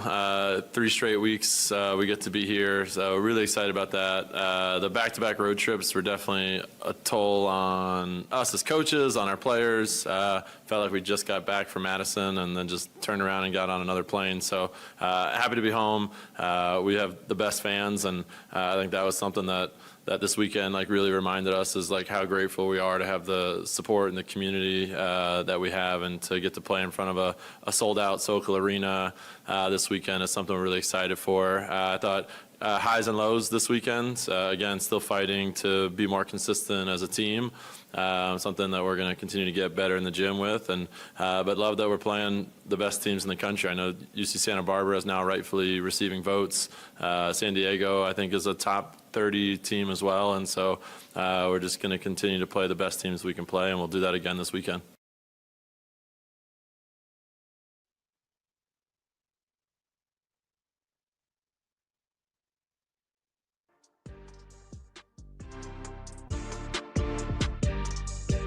Welcome to Hurrdat Sports Live. And again, I just think Coach Rule is doing an excellent job of keeping people's attention and constantly improving, improving through practice. A week ago, I stood up here in front of you guys and I was irritated because I didn't feel like we had a very good practice. I didn't think it was very good. It got better on Wednesday. It got better on Thursday. The guys had some downtime Thursday, downtime Friday, downtime Saturday, and then they were ready to go. Okay. And so, today was better than last Tuesday. I thought today was a pretty good practice. So I think we have their attention. They were having a whole lot of fun last Saturday, and I think they're looking forward to getting out there and having a whole lot of fun this Saturday. Welcome back, Hurrdat Sports Live, presented by Centris Federal Credit Union. That's DBM Ravi Lulla here at Hurrdat Sports Bar and Grill. We're joined now by Mitch Sherman from The Athletic. Mitch, how are we this morning? I'm great. It's good to see the two of you. How are you? Oh, that's kind. That's the first nice thing anybody said this morning. I'm good. I'm that I can deliver that. Thank you. I'm significantly better. I'm waiting for a punchline now, but that's not even your style. You're pretty businessy. That's cool. Oh, well, thanks. I feel better. Thank you, Mitch. Yeah, he was cranky before that. I appreciate you helping out. Just, very Ravian this morning. He's parsing through coworkers versus colleagues, and he's just very. Let me ask you, Mitch. If I say the word your colleagues, what does that mean? What set of people does that describe? Well, I often hear it brought up in you know what happens when you ask a smart guy a question. Go ahead, Mitch. I'm just going to tell you what I've been conditioned to by the companies that I've worked at, but it's in reference to the people that you work with. Like colleagues for me would be my coworkers at The Athletic. Now, I don't know that that's the correct definition. It could be. I'm glad you left it open to interpretation. It could be somebody who works in a similar profession, but at a different organization. I could see it that way, and I coworkers feel like that's more natural. But coworkers is the way I most often hear it mentioned. Coworkers, by definition, are the same place of employment. Colleagues are same profession, field, industry. Could be different companies. Oh, okay. So, yep. Thank you, DB, and partially Mitch, for being open and not as closed-minded as my Ravinian friend over here, who has now become an associate. Now, Google that. Do you want to give him the context of what I said? I said I saw my colleagues at the stadium, and I asked, "Oh, you saw?" He listed off all Hurrdat people, and I was like, well, no. And he goes, well, I was just thinking colleagues. And I was like, well, I meant people that work in our profession. Yeah. All I said was, when you said colleagues, I thought you meant people that worked at our company. Yeah. Whatever. I wasn't as hard-lined as sometimes I'm very open. You guys have lost me now. I'm not interested. I'm totally disinterested. You're never going to get these 2.5 minutes back, Mitch. So I'm going to ask you something super hard-hitting. For an 11 a.m. kick against Houston Christian, on the heels of a blood moon, what would you like for breakfast from our new catering company? Oh, yeah. I'm not a big breakfast pizza guy. I just never have been. Do you think it'll be breakfast pizza? No, it probably won't. I'm in the minority on this. Me too, always. People love breakfast pizza, and I'm just I like breakfast food. I like pizza. I don't love them together. And I'm not going to force myself to eat it and make myself like it. Well, because there's not any kind of nutritional. Is it the egg phenomenon? What is it that I like things on pizza that people don't like on pizza. We're not going to have this discussion, but I like pineapple on pizza. We're not going to go there, but I do like that. Breakfast food on pizza, sausage. Yes. Eggs, even bacon. I don't really love on pizza. The meat lover. I kind of veer away from that a little bit because I like bacon, but not on pizza. It's too breakfasty. So I don't think we're going to get that. I hope we don't get that. Aramark seems to be a little bit more trending, kind of high end on their food. Were you not impressed with the pregame? It was fine. Yeah, it was fine.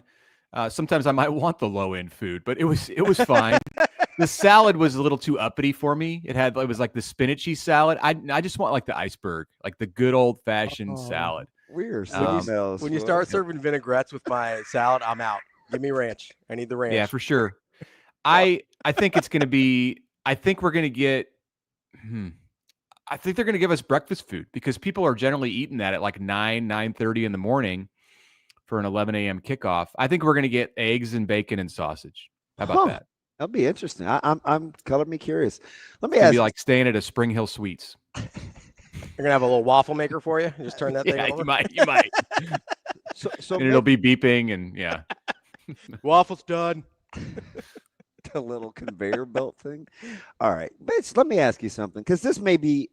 I want to get your thoughts on the personality traits versus what kind of game this is. When you look at Coach Rule, Coach Butler, and Coach Holgerson, and kind of their delivery or temperament, it seems like it's a good fit for what the perception is of a game like this against Houston Christian on the heels of Michigan. Because I think this game is all about emotional maturity. I talked about trailing at half against Wyoming, and we were supposed to be a good team. We just weren't quite ready. We hadn't seen that hurdle yet, right? Downplaying to an opponent. Like, it was new for us. We had to go through it. Their personalities seem to be well suited for a game like this. I think their personalities are well suited for most games. And I think the thing that I have gathered from watching like Dylan used the term the head of the snake yesterday in talking about Rule in particular and his halftime fire him up speech from Saturday, which I think has become like the storyline of the week for Nebraska. And I didn't know, like, I went into this week going, my gosh, what is the storyline of the week going to be? You just won 68-0. You got to wait a whole week before you can really bring out the Michigan conversation. And, Matt Rule quickly answered that question with his, his revelation that he was angry. And then we saw the video later. I think that, like, the three of them together are the head of the snake in some ways. And just the way that they mesh, like with their, sometimes you get, and it doesn't mean that your team isn't going to work. It doesn't mean that like you can't have chemistry or togetherness, but sometimes you get a head coach and an OC and a DC who just don't seem on the same page with their messaging and like the way that they deliver messages. They might be fine in game planning, and you could win a national championship under those circumstances. I don't know that. Well, Tom Osborne and Charlie McBride, so different in terms of their personality, but they mesh together great, I think, in complementary ways with their communication skills. The three that Nebraska have now, and you could put Mike Eckler in there too. We just don't get to hear from him every week in the media. It's really interesting. And I think that, like, you hear from all three of them, and complimentary, yes, but also just very steady, consistent messages. You're not going to talk to one of them as a player and then talk to the other one and feel like you got something that was conflicting at all. So I don't know if I answered your question, but that's kind of where it went in my brain when you asked. And I just feel like, yeah, the three of them all together in how they speak to the team is beneficial for this group. Yeah, Rule consistently talking about no drop-off. The standard is the standard.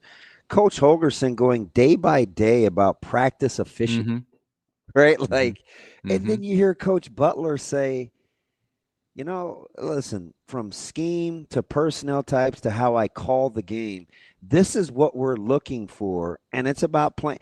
It's just how they talk. It just, I don't know, man. It doesn't seem like they leave any stone unturned, and even with themselves and how they approach it and how they're disseminating the information, it can't help but to trickle down to the players, you'd think.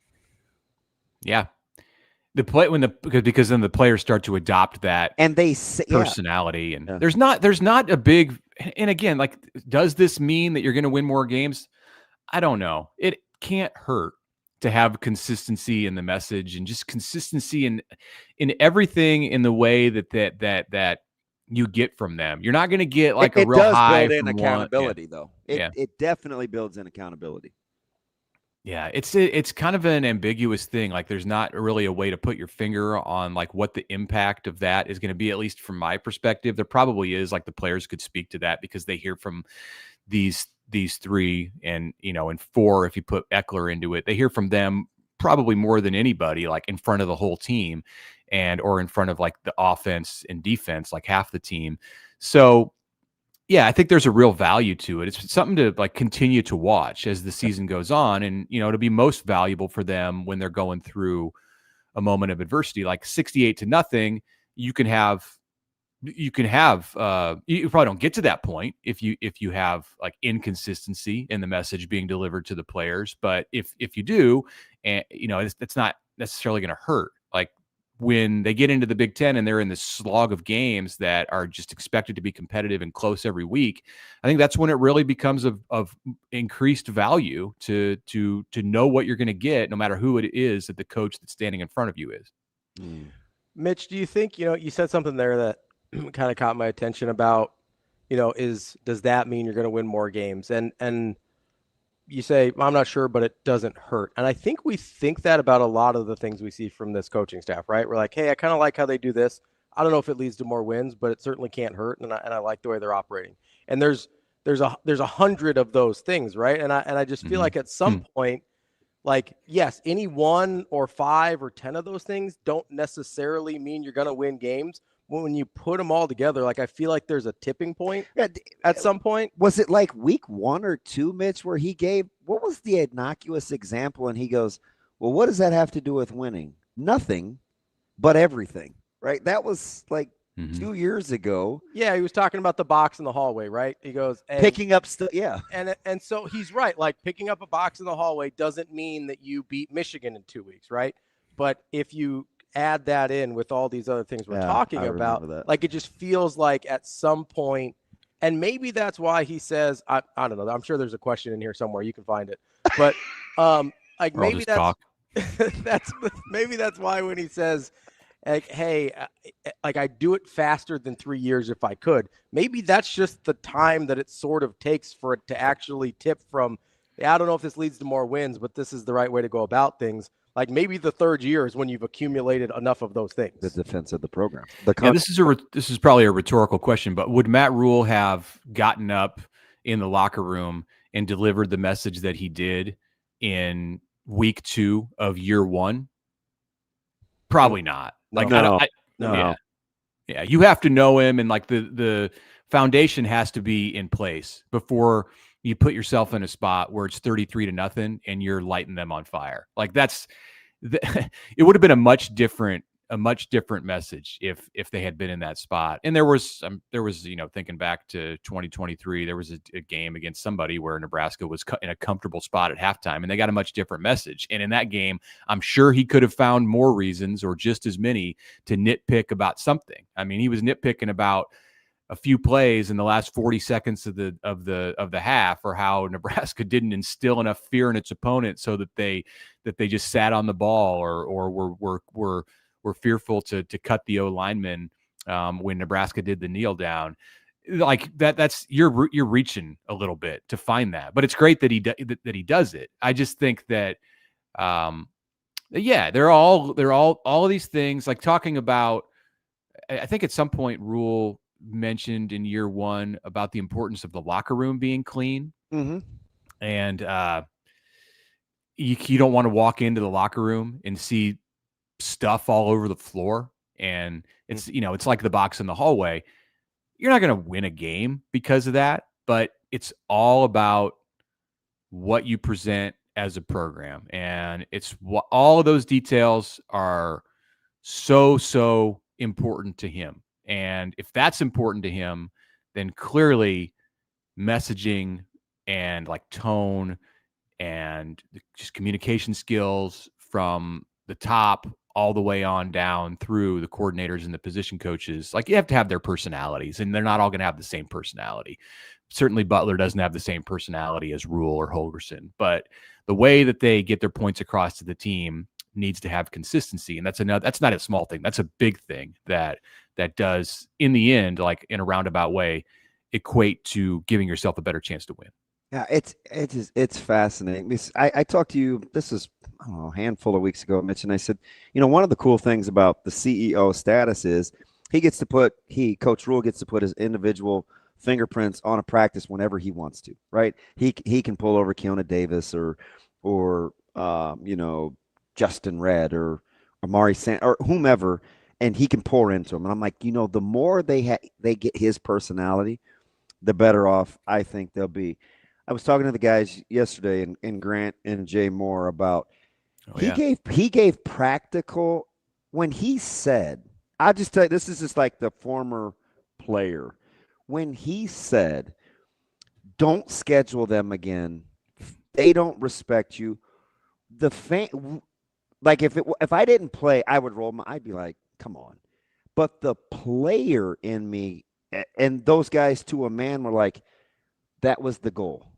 He gave words to what the end game was. Don't ever come here again to play us, right? Like, you need to know that when you left, I want you feeling as miserable about yourself as possible. So it resonated with us because he gave words to what we actually wanted to accomplish when you came to Memorial Stadium. That's why we all struggled with the whole Nebraska nice thing or cheering.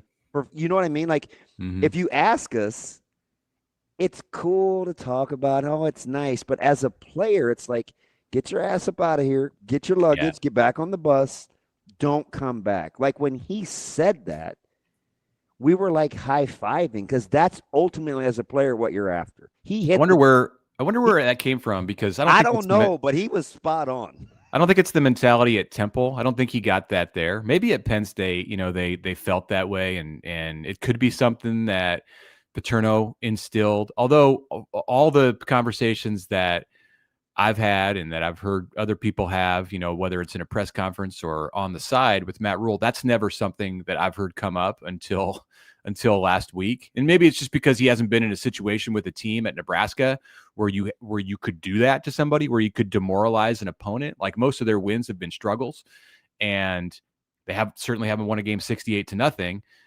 So, but I wonder where it came from. I wonder if that's something that he picked up from. He obviously embraces everyone who he can that has a connection to Nebraska's past.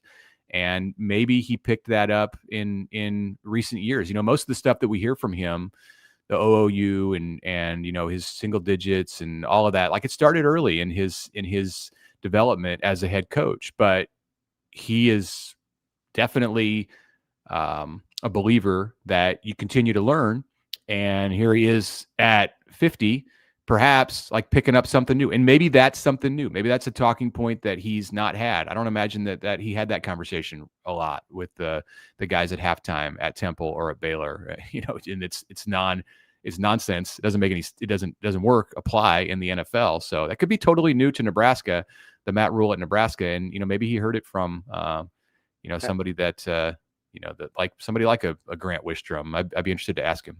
And maybe like we're doing too much with it, but I just think at some point, if Nebraska ever wants to be relevant, top 20 relevant, like Memorial Stadium has to be a place you don't want to come. If you get the extra $200,000 in a buy game, you need to contemplate your players' health, right? You need to understand, like, the money may not be worth it, because this isn't the first time that Nebraska had to pay a little extra for non-cons. But it used to be because we had to make it worth your physical trip, right? Like, this is not going to be good on your guys, but here's the money. Now it's, well, we want money in the coffers, so I'll sacrifice my guys. We need to. I think he wants it to get back to the point where you have to pay a premium. You have to pay a premium price if you want to come here for a buy game. I'm sure there were probably some things that Joe Moorhead, the Akron coach, didn't love about the way the second half of that game went. But 100%, Nebraska had a mission to accomplish, and that was more important than not hurting the feelings of a visiting coach. So that's fine, and like, it's fair game. I mean, you sign up for it, you got to play 60 minutes. So look, you're not gonna put Dylan back out there or put the starting defensive line out there when it's 68-0. Like, you have to think about your own team's health in the equation too, and I think that'll be in play. You would hope for Nebraska that decision is in play at some point on Saturday against Houston Christian. But the idea of not wanting to come back, like, I think it's a different conversation if you were to talk to players. Like, the Akron players probably don't want anything to do with Nebraska again, but I bet their administration will sign up for it. like, and they're the ones that ultimately make the decision. So unless you're going to be like Pacific in 1994, then there's probably not a whole lot that can happen to avoid that kind of a thing. I don't love the in the case of Akron or a G5 program, I don't love like the talking point that, oh, they have to do this because this is how they fund their entire athletic department. That's not the case. Like they get good money, but like you can't fund an entire group of 5 athletic department with $1.5 million. Like their operating budget is like 10 times that amount or more. So Nebraska's not like keeping their athletic department afloat by bringing these programs in, but there is great value, and it is maybe the single biggest chunk of money that a school like Akron receives in a calendar year. Mitch, you were talking about maybe how Joe Moorhead didn't necessarily love how the second half went. We used to think about this a lot because it happened at Nebraska a lot, maybe not so much anymore, but I've always, like, if you're putting in second, third, fourth, whatever string guys in the game, I've always thought, like, don't you have an obligation to those guys to continue to call a normal game? Should. In the sense of, like, let them, like with TJ Lateef, one of the first things that I was talking with Austin about when we were watching the game was, hey, like, I hope they let TJ Lateef throw the ball a little bit. Like, just having him come and hand the ball off doesn't do anybody any good. Yeah.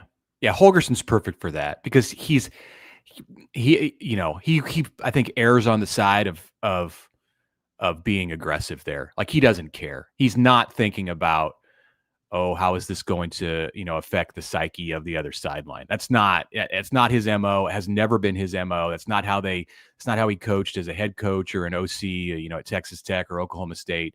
So that's perfect. He's the one who wanted to keep Dylan in the game when it was 40-0. I was sitting there in the press box going, he's got to be done. Like, they have to be done. Like, they're not going to put him back out there when it's 40-0 and you're 5-6 minutes into the third quarter, just for like the law of averages. Like, you don't want him to, and he did, he did the spin move. I think that might've been on the drive to put him up 40-0, but like, don't put him in harm's way. And I didn't know, of course, like about the halftime conversation at that point. And maybe if I had, I would have thought differently. Like, I would have thought, well, maybe they'll give him another series. But it sounded like Dana was the guy who was saying, nope, we got to get him one more. Like, they had things they wanted to work on. And it was important for Holgerson to get him a 300-yard game. Like, that kind of stuff. Dylan's not going to stand up there at a press conference and say, yeah, I really wanted to get a 300-yard game. But it matters to him. Like, of course it matters to him. Like, he's human, and it's a big thing for a quarterback. It also matters the way we talk about him, right? Like, not necessarily us, but like nationally, the way people talk about quarterbacks. Like, stats matter. Yeah, it's a different thing to throw for 270 than it is for 360, right? Like, that's of course, even if the game is the exact same. And it's part of the bigger goal with Nebraska football in general. Like, Matt Rule wants this. He even said this. He goes, we don't want this place to be a joke, which I thought was pretty.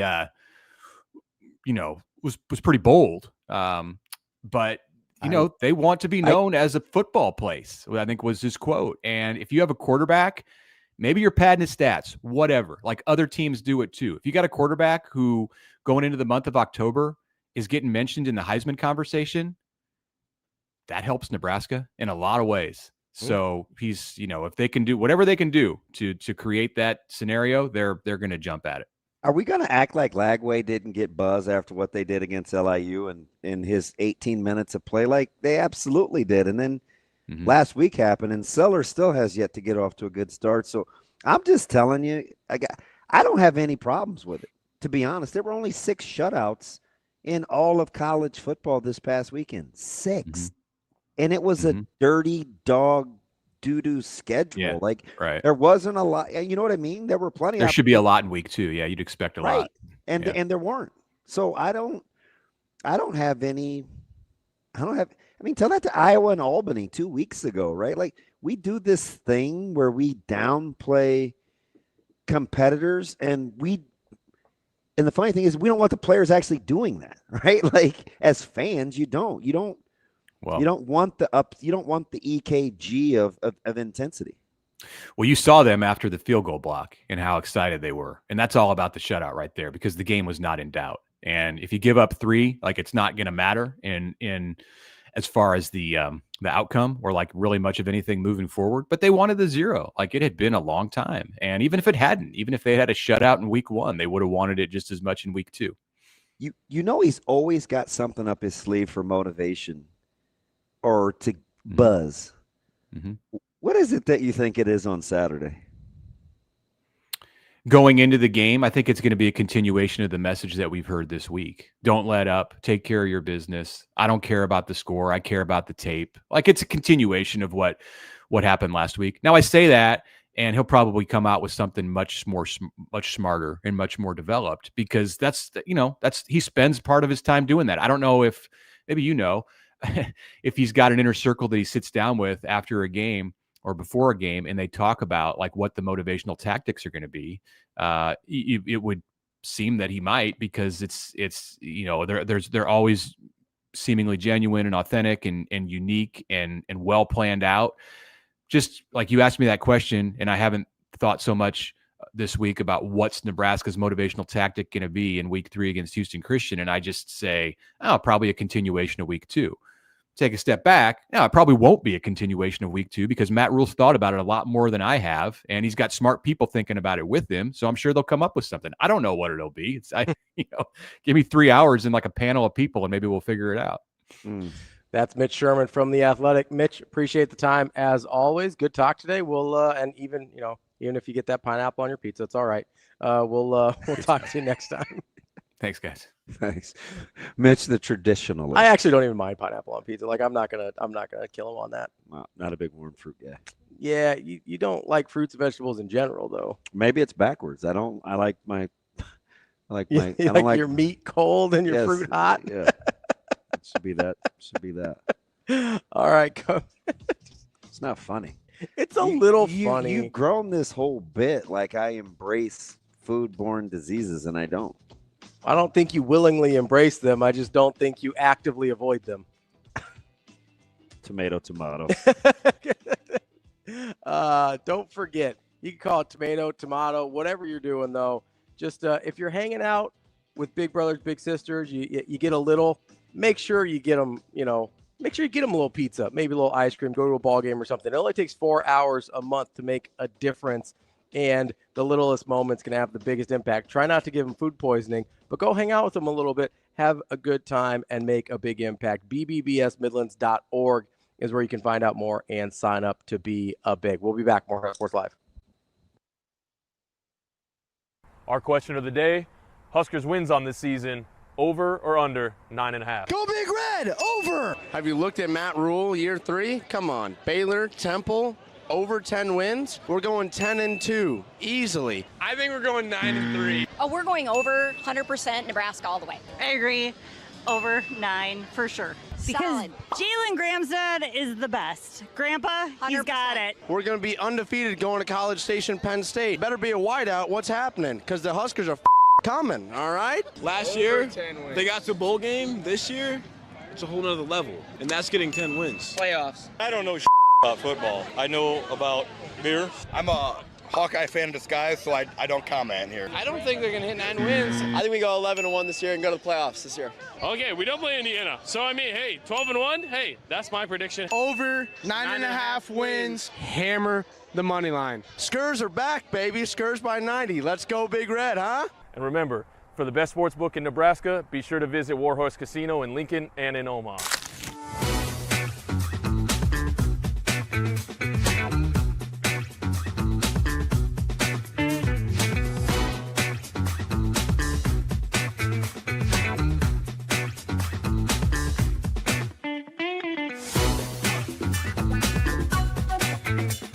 So I'm excited with Big Brothers Big Sisters. We're partnering up with you guys to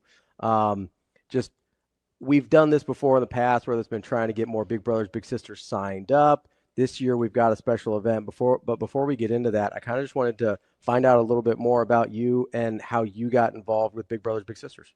Sure. So I have actually been working for Big Brothers Big Sisters of the Midlands for almost 2 years now. Mm-hmm. But before that, I was actually a big, and I have had a couple of little sisters in the past, over the past 10 years.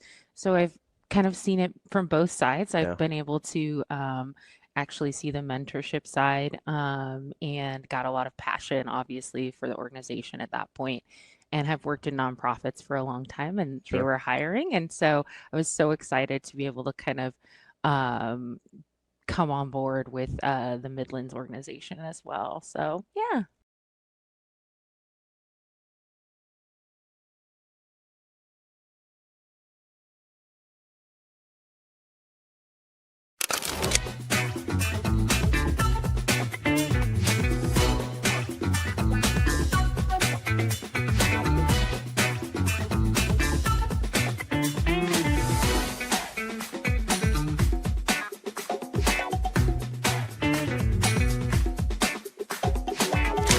I think it's been solid. Of course, there's always room for improvement, and we want to be considered one of the best passing teams in the country, but we've also faced some really tough servers compared to a lot of teams. When Pitt and Kentucky had two of the best topspin servers in the country, so I think some of those numbers are skewed a little bit by aces, where hopefully we don't give up 4 or 5 aces against the same server too often this year, but.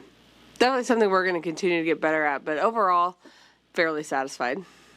We hit, this weekend our passing numbers weren't as good as you would think, but we didn't have that many opportunities, and we hit over almost 400 as a team, so that's pretty good.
You're listening to Hurrdat Sports Live. Welcome back, Hurrdat Sports Live. That's DB. I'm Ravi Lulla here at Hurrdat Sports Bar and Grill. We're joined now by Monte Kratzenstein. He's the executive director of Nebraska Greats Foundation. Monte, how you doing this morning? I couldn't be better. Hanging out with you guys, talking a little sports. You never know what you're going to talk about when you're hanging out with DB. See, that's the thing, right? Like, we go back so far. We could talk at any time about anything. The hardest thing for me during this interview will be to stay on schedule. It's always tough for me. Why? Why stay on schedule? But we have so much, like, there's so many areas in which we overlap, man. It's fantastic to see, and you're always in a good mood. I don't get it. I'm blessed, man. No, is it the 308 thing? It is. That's part of it. That's part of it. Good-natured people out there. Yeah. So Ravi, we have. I know Vers. I don't know. Well, that's a good point. Right. Always wet blanket. There's always an anomaly to every aspect of it. But Ravi, DB and I could go about 5 different directions. We could go both Mary and Gothenburg girls. Okay, there you go. We could go with a Kearney connection and Drake Veronic. We could go our love for we could go our love for Kenny Clark. We can talk about it at any point. How about that though? I got a lump. I got a lump in my throat. So that was harder.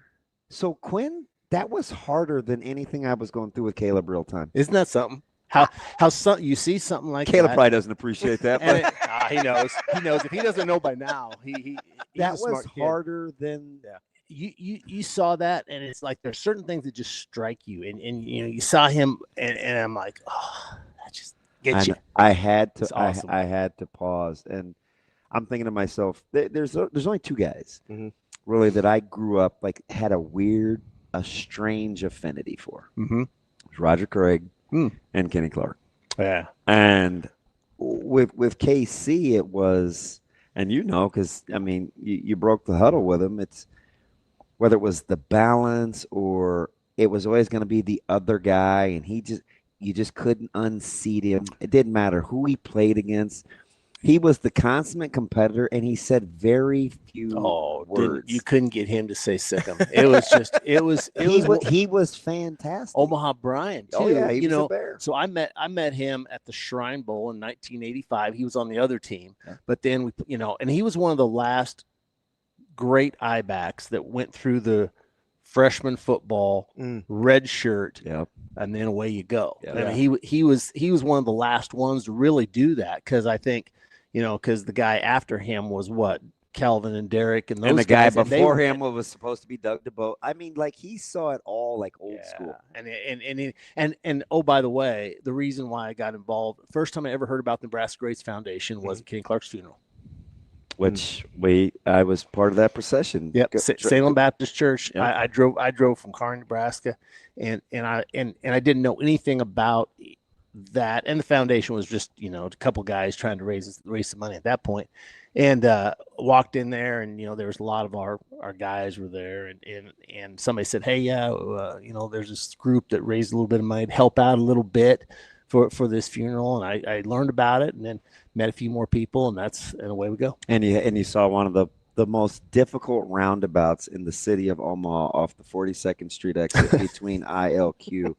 It is 17 lanes over where the cemetery is. It's could we not have done? And Lincoln has roundabouts everywhere, but I hate roundabouts. I hate roundabouts. It didn't faze me because I'm a one-room schoolhouse guy from Brady, Nebraska. I'm all about the roundabouts and the freeway. DB, that's no big deal. You say Brady, say Brady, and I automatically just think Bruce Clymer. I'm thinking to myself, his father-in-law. Yeah, his father-in-law's mother was my favorite elementary teacher in the entire world in a one-room schoolhouse. Yeah, I'm only 59. One-room schoolhouse where there was 3 kids in my class. I was 2 away from being valedictorian, and almost at it. And Mrs. Clymer, Jean Clymer, Bruce's mom, was my favorite teacher of all time. So there's another one. So we can go down this path forever, but that's funny. So with the Nebraska Greats, it's near and dear to your heart, right? We're raising money. We're providing folks for, it could be medical needs. It could be surgeries, the funerals. What exactly ideally would you like it to encompass, just so those that otherwise wouldn't have the opportunity will have the opportunity? Well, it is very simple. You raise money and you give it away. I mean, that's really what it is. And it's morphed over the years. It started, our founder, Jerry Murtaugh, about 12 years ago, started out as, again, buddies raising some money, helping people out. Dave Hum, everybody's heard the Andre Franklin story.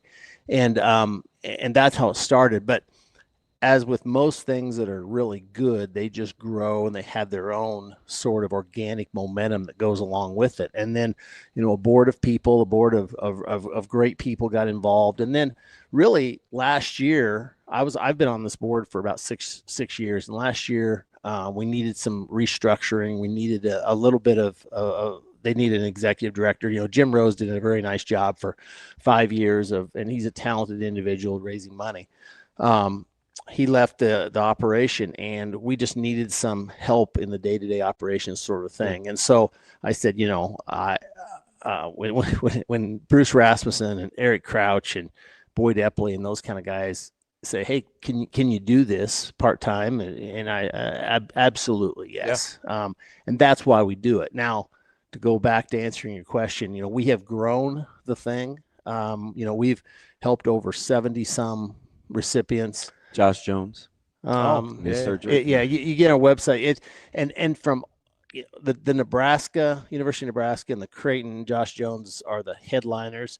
But there's people that we're so proud of all the way through from Peru State to Wayne State and to UNK, and it's any 4-year college, correct? Yes. It is as an athlete where you have the opportunity to receive. Yep, and you need services. You're a letter winner. You need medical or financial help to take care of some needs. And we do everything from buying medical equipment. We do everything from transportation to treatments. We do surgery treatment. There's a lot of guys that have been able to take advantage of the Nebraska Greats Foundation. We have a great website, NebraskaGreatsFoundation.org, and we've revamped that. That's one of the pillars that we really looked at when I got heavily involved. We looked at our branding. We looked at our marketing. We looked at our vendors that we used. We looked at our board structure. We looked at our donor base, all those sorts of things. And, we couldn't do what we do without that tremendous board. And we have people that really, really care for people that need some help. And that's what it really is. And DB and I have talked about some different people throughout the years. You mentioned Josh Jones. You mentioned Willie Miller. There's just a lot of people. If you go on our website, we put their stories on there. And how about the one with Hannah Tillison from Midland? Playing soccer. I mean, that was just a couple of years ago. Right. We have, and the mission statement talks about helping current and former athletes. I really love the idea. I'm involved in several different foundations, and we all get asked to do different things. But I look at Team Jack and what they do for pediatric brain cancer, which is an amazing deal, and that has just exploded, and it's wonderful. That's pediatric brain cancer. And then you have the teammates, which is near and dear to a lot of our hearts because of Coach and Nancy, and that takes care of those students from 7th grade on till their goal is to get them through graduation. And then I look at the Nebraska Greats Foundation as being kind of that next step when they become athletes. And then we help a lot of people that, unfortunately are in their 70s, 80s on their deathbed. And then we help some current athletes that need some help. So we're really proud of what we do. We're proud of our efficiency and our structure. We keep it pretty simple. We know our niche. We don't have a huge budget. We have 3 people on staff, 2 full-time and 1 part-time. And then I kind of do this on the side. And so I really feel good about the way we do things.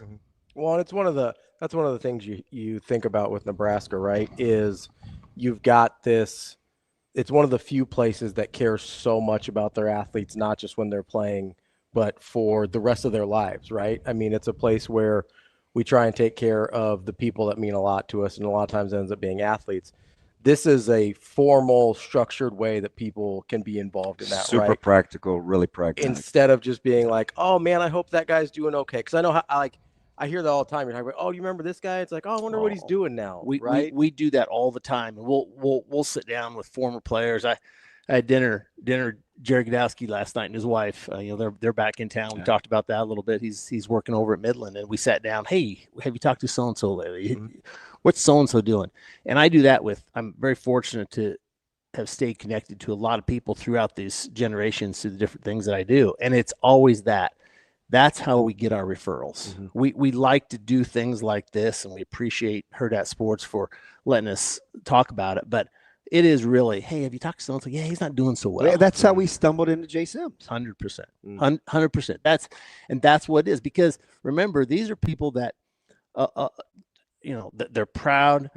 They've had. That's a good point. They've had been at the pinnacle of their lives, and then they've had some really tough times. Some of it is self-induced. We all know people that a lot of their bad stuff is self-induced, but there's also people that, again, cancer doesn't care what kind of person you get are. A medical diagnosis. And grace is grace. Yeah, right. 100%. Oh, 100%. And the appreciation that they feel, but the word of mouth and say, hey, do you know so-and-so's not doing very well?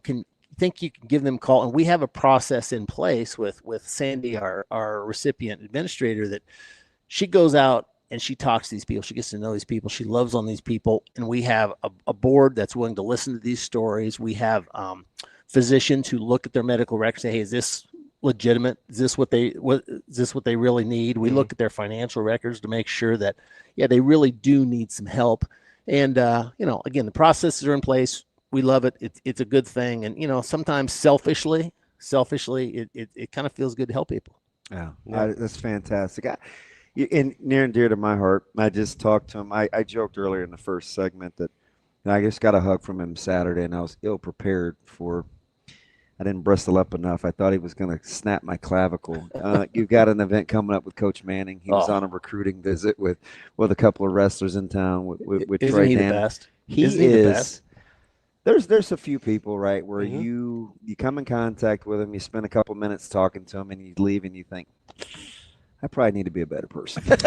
Well, right. Ron Brown is that way in my life, and Mark Coach Manning is that way in is so many people's lives. absolutely one of them. It's like, now I got to dial in and do this radio show. I probably better give it my all. Right? It's just he just has that impact that he cares. Let's talk about the event coming up. Absolutely. We do different events. To give money away, you got to raise money. And so we do some fundraisers along the way, and we do some different things, but we've done some high profile events with baseball themes. Kyle Peterson and Brian Dunsing have helped us out throughout time. Alex Gordon has helped us out. Dan Whitney, Larry the Cable Guy, has done a lot of things. We've had volleyball programs, but this one we kind of looked at and said we want to do something just a little bit different for a different audience. Again, near and dear to your heart, right? Absolutely. Who beyond the mat? Who needs some love and some recognition? They've been doing it forever. Mark Manning, that wrestling program, has been doing it forever. But let's honor them for what they're doing. And oh, by the way, we can kind of jump on the bandwagon too, because they're really good, and they're going. And this next year, really good. He might be a little bit harder to book next year after they get done. But Beyond the Mat, September 23rd, it's going to be kind of a smaller sort of event. I think we're expecting about 175, 200 people over at Happy Hollow, and we'll have a meet and greet before, and then a lot of our events we just sit down, and some guy, but last name is Sharp. I don't know. He's not very good at what he does, but we feel sorry for him. He's gonna MC the deal, and he gets people to talk, and we're gonna have. Well, you really went bottom of the barrel. Well, we made about 7 phone calls, and the first 6 didn't answer. So I said, okay. But were 5 of those 6 unanswered calls, DB? No. What are you talking about? DB always answers his phone. Always. I come by it honestly. Yeah, I get it. But to that point, so we're going to have this event, and we're doing sponsorships. We want to thank certainly, Dayspring Bank is a big proponent of what we do. They've helped us out along the way. Omaha Truck Center, Premier Advisors Group, Bill and Danielle Altman have helped us out. But Omaha Truck Center has been quietly really, really good. Trey Mitty and those guys, right. and one of those Kelsey guys kind of has gotten involved in that too. But RBC Wealth Management is also going to do that. So you have to have sponsors, and then we're selling tables. We sell individual tickets, and really it's been a fun thing because you go out to people and you say, hey, this is kind of an intimate setting where you can hang out with some of those guys, and we'll have some of our guys there that are good to hang out with. But we're looking forward to it. It'll be a good event, just part of what we do. We need to raise money to give it away. There's so many people chomping at the bit too. I live just catty corner from Rotella's, right? And I know. It's like, you get Lou, you talk to Louis, the third and the fourth, and it's like, hey, I just want to know more. Like, you can always reach out to me, and and sometimes you just forget that there are so many people that are willing to be a part of what you're doing. Awareness is a big part of it. So that's why events like this are so important. Well, right? with the level of connectivity that you bring to the table. Well, and I appreciate that. And because I can't look anybody in the eye and say, hey, what we're doing is more important than what you are doing or this other sort of thing. But it does touch certain people different ways. And a lot of us know people that really could use help like we're providing, and that's the people we're after. So, I appreciate being able to talk about it because it is a big deal to us, and we're looking forward to the event and look forward to Happy Hollow on 23rd. So September 23rd, Happy Hollow. How do people buy tables? First of all, Nebraska Greats Foundation.org, and the very first thing you go up there, you click registration for the event. You can buy individual tables. I think there's about four or five tables left right now. Got a QR code too, Ravi, for you new age people. What's that? I know, right? I don't know. That's why we have a marketing person. Listen, I was today years old when I figured out my phone could actually take a picture of, because it didn't work with just a regular camera. I was like, I can't use a QR code. I love you. There's one more reason why I can just relate to it's you. Like, they're like, no, your phone, since it's archaic, it has its own QR code picture thing. And I was like, what does it look like? Yeah, you have to have like your own app because you have an Android and whatever, and it's. He's such a snob. I know, he is. But he is. You talk to me just fine, right? Absolutely. And oh, by the way, he's my food guy. It's another thing we have in common. Yes. So when we moved to Omaha, we were in Kearney for 23 years. Moved to Omaha, and a little bit of a foodie. And I would call him up every so often, or text him and say, "Hey, what about this? What about this?" So I'm in North Omaha, and I'm in North Omaha. Yeah. And I send him a text, and he does respond to me. I'm in North Omaha. I say, "Hey, I need some barbecue." And he says, close your ears, North Omaha. He's like, and he's going to give me the name of a guy, probably literally to stop by his house. Yeah, you're going to that's pull the best, up the backyard. Yeah, that's the best barbecue. I'm like, DB, I don't know. You're going to pull up an alley. I don't know if this is really what I'm looking for. Yeah, that was kind of your response. But in my heart, listen, that is so funny. Go see Big Jim. No, over on. That's not what I would say. Don't disrespect the Jim. But do you want the small world? Do you know where I used to go on Saturdays? Before I actually got a real job working with the network. I don't know if I want to know, but yes. Ken Clark's sister. Oh, that's has so spectacular. Unbelievable setup. It's where I met. We got these called like Art and some of these guys that would have these barbecues, and they would do these fundraisers, and they would sell barbecue. She is fantastic. That's great. See, that's now he's quirky and weird, as we all know with his food. So I mean, I've got a cup of coffee here, and I got to have a cup of coffee in my hand. He doesn't. I don't know if I even trust him because he doesn't drink it. But I can't stand the way it smells. I know. Isn't that so weird? But I mean, you're but he admits that he's quirky and weird, and that's one thing I love about him. Sometimes he does. You know exactly what you're dealing with. But then other times he's like, no, it's totally fine not to refrigerate any of my meat after I've cooked it. It's fine. Hey, I talked about North Omaha, me going to North Omaha in 1988. In 1988. You guys just beat Okie State? What happened? No. That's close. That's close. I got a call from some guy by the name of Damon Benning that I had no idea who he was. Said, hey, I talked to Coach Brown. He wanted to know if you and a couple of your buddies can come into North Omaha to some elementary schools. Wow. So I got to meet Damon Benning. I got to ride around North Omaha in elementary schools, and I'm a guy from Brady, Nebraska, and I have my football jersey on, and it was cool. It was one of the best things ever. And so there's another connection. I'm having a Cuba Gooding, Roy Firestone moment on Jerry Maguire. You're not gonna make me cry. That was those pep rallies for the student athletes at the university, and he'd use Omaha and Lincoln at the time to go into those communities was fantastic. Hey, we don't get to pick our families, right? Mm-hmm. And some cases that's good, some cases it's bad. But Damon and I won the dad lottery, so we can talk about that too. Fantastic stuff. Yep. Awesome. One more time, because I need to. You're not supposed to do that. Give me a little warning. So it's NebraskaGreatsFoundation.org. We'll give DB a minute here. It's NebraskaGreatsFoundation.org. You can buy tables at Happy Hollow on September 23rd to support this great project that they have going, where they're helping out former athletes in any of the Nebraska 4-year schools with any financial and medical needs as they kind of go through life. Because as we all know, life can get a little tricky sometimes. Visit the website too. Some pretty sweet stories, and like I said, grace is what it is, and don't ever be too proud to ask for help. Especially some of you men out there that have gone through some struggles, and a lot of times you don't get your flowers real time because of the stigmas that are associated with being able to ask for help. So make sure you visit the website, and it is what it is, and it's headed by one of the nicest people I know, and Monte. So it's not even the former Nebraska thing; it's just a good person thing. So I appreciate you.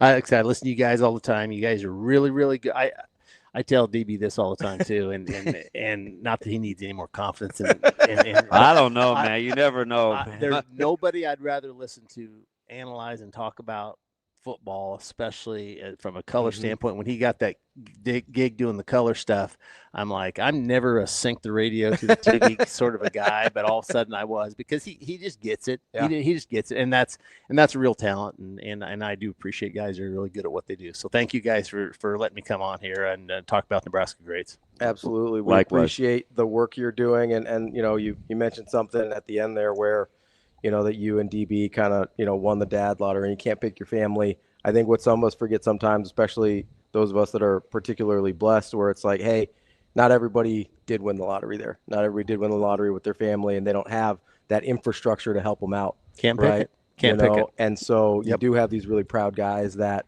have been super highly accomplished at certain points in their life that maybe don't have that structure around them to help them out. And that's why places like the Nebraska Greats Foundation exist, to fill in some of those gaps. And once we help you, or once you ask for help, you're part of a family. And we talk about the Husker Brotherhood, you can talk about the Blue Jay Brotherhood, and all those schools. There's brotherhoods involved, but once you're part of the Nebraska Greats Foundation, you're family, and that's a pretty cool thing too. And one of the things I like about what you guys do also, it's I like to tell people I'm a Nebraska guy, the state, not necessarily just the university, right? So I like that it's not just Lincoln, it's not just Omaha, it's not just Kearney, it's Creighton and Wayne State and Peru State. As somebody that coached at some NAI schools back in the day, I appreciate that as well. So thank you for all you do. Thank you for coming by. NebraskaGreatsFoundation.org, so we can find out more or buy tickets to the Happy Hollow event with Mark Manning on the 23rd. Did we miss anything? Did we cover it all?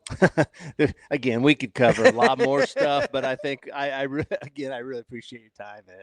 It's nice to be up here. You guys are, again, really good at what you do. We'll have to have you back. Just talk a little ball sometime. Love it. Yeah, he's good at that too. So I could tell. Just I like talking to him. Maybe a little more than I like talking to you. Maybe we'll bring him in sometime. He seems a little bit more good-natured, I'm in small doses. Hey, we can all be good in small doses. Oh no, that used to be my excuse too, and I wore out my welcome. So careful. I'm going on 2 years, 3 hours a morning with this guy, and I'm still here, so it's fine. Monte, thank you so much. We appreciate you coming. NebraskaGreatsFoundation.org is where you can find more information on what they're doing. That's DB. I'm Ravi. Lulla. That's Monte. We will be back tomorrow on Hurrdat Sports Live.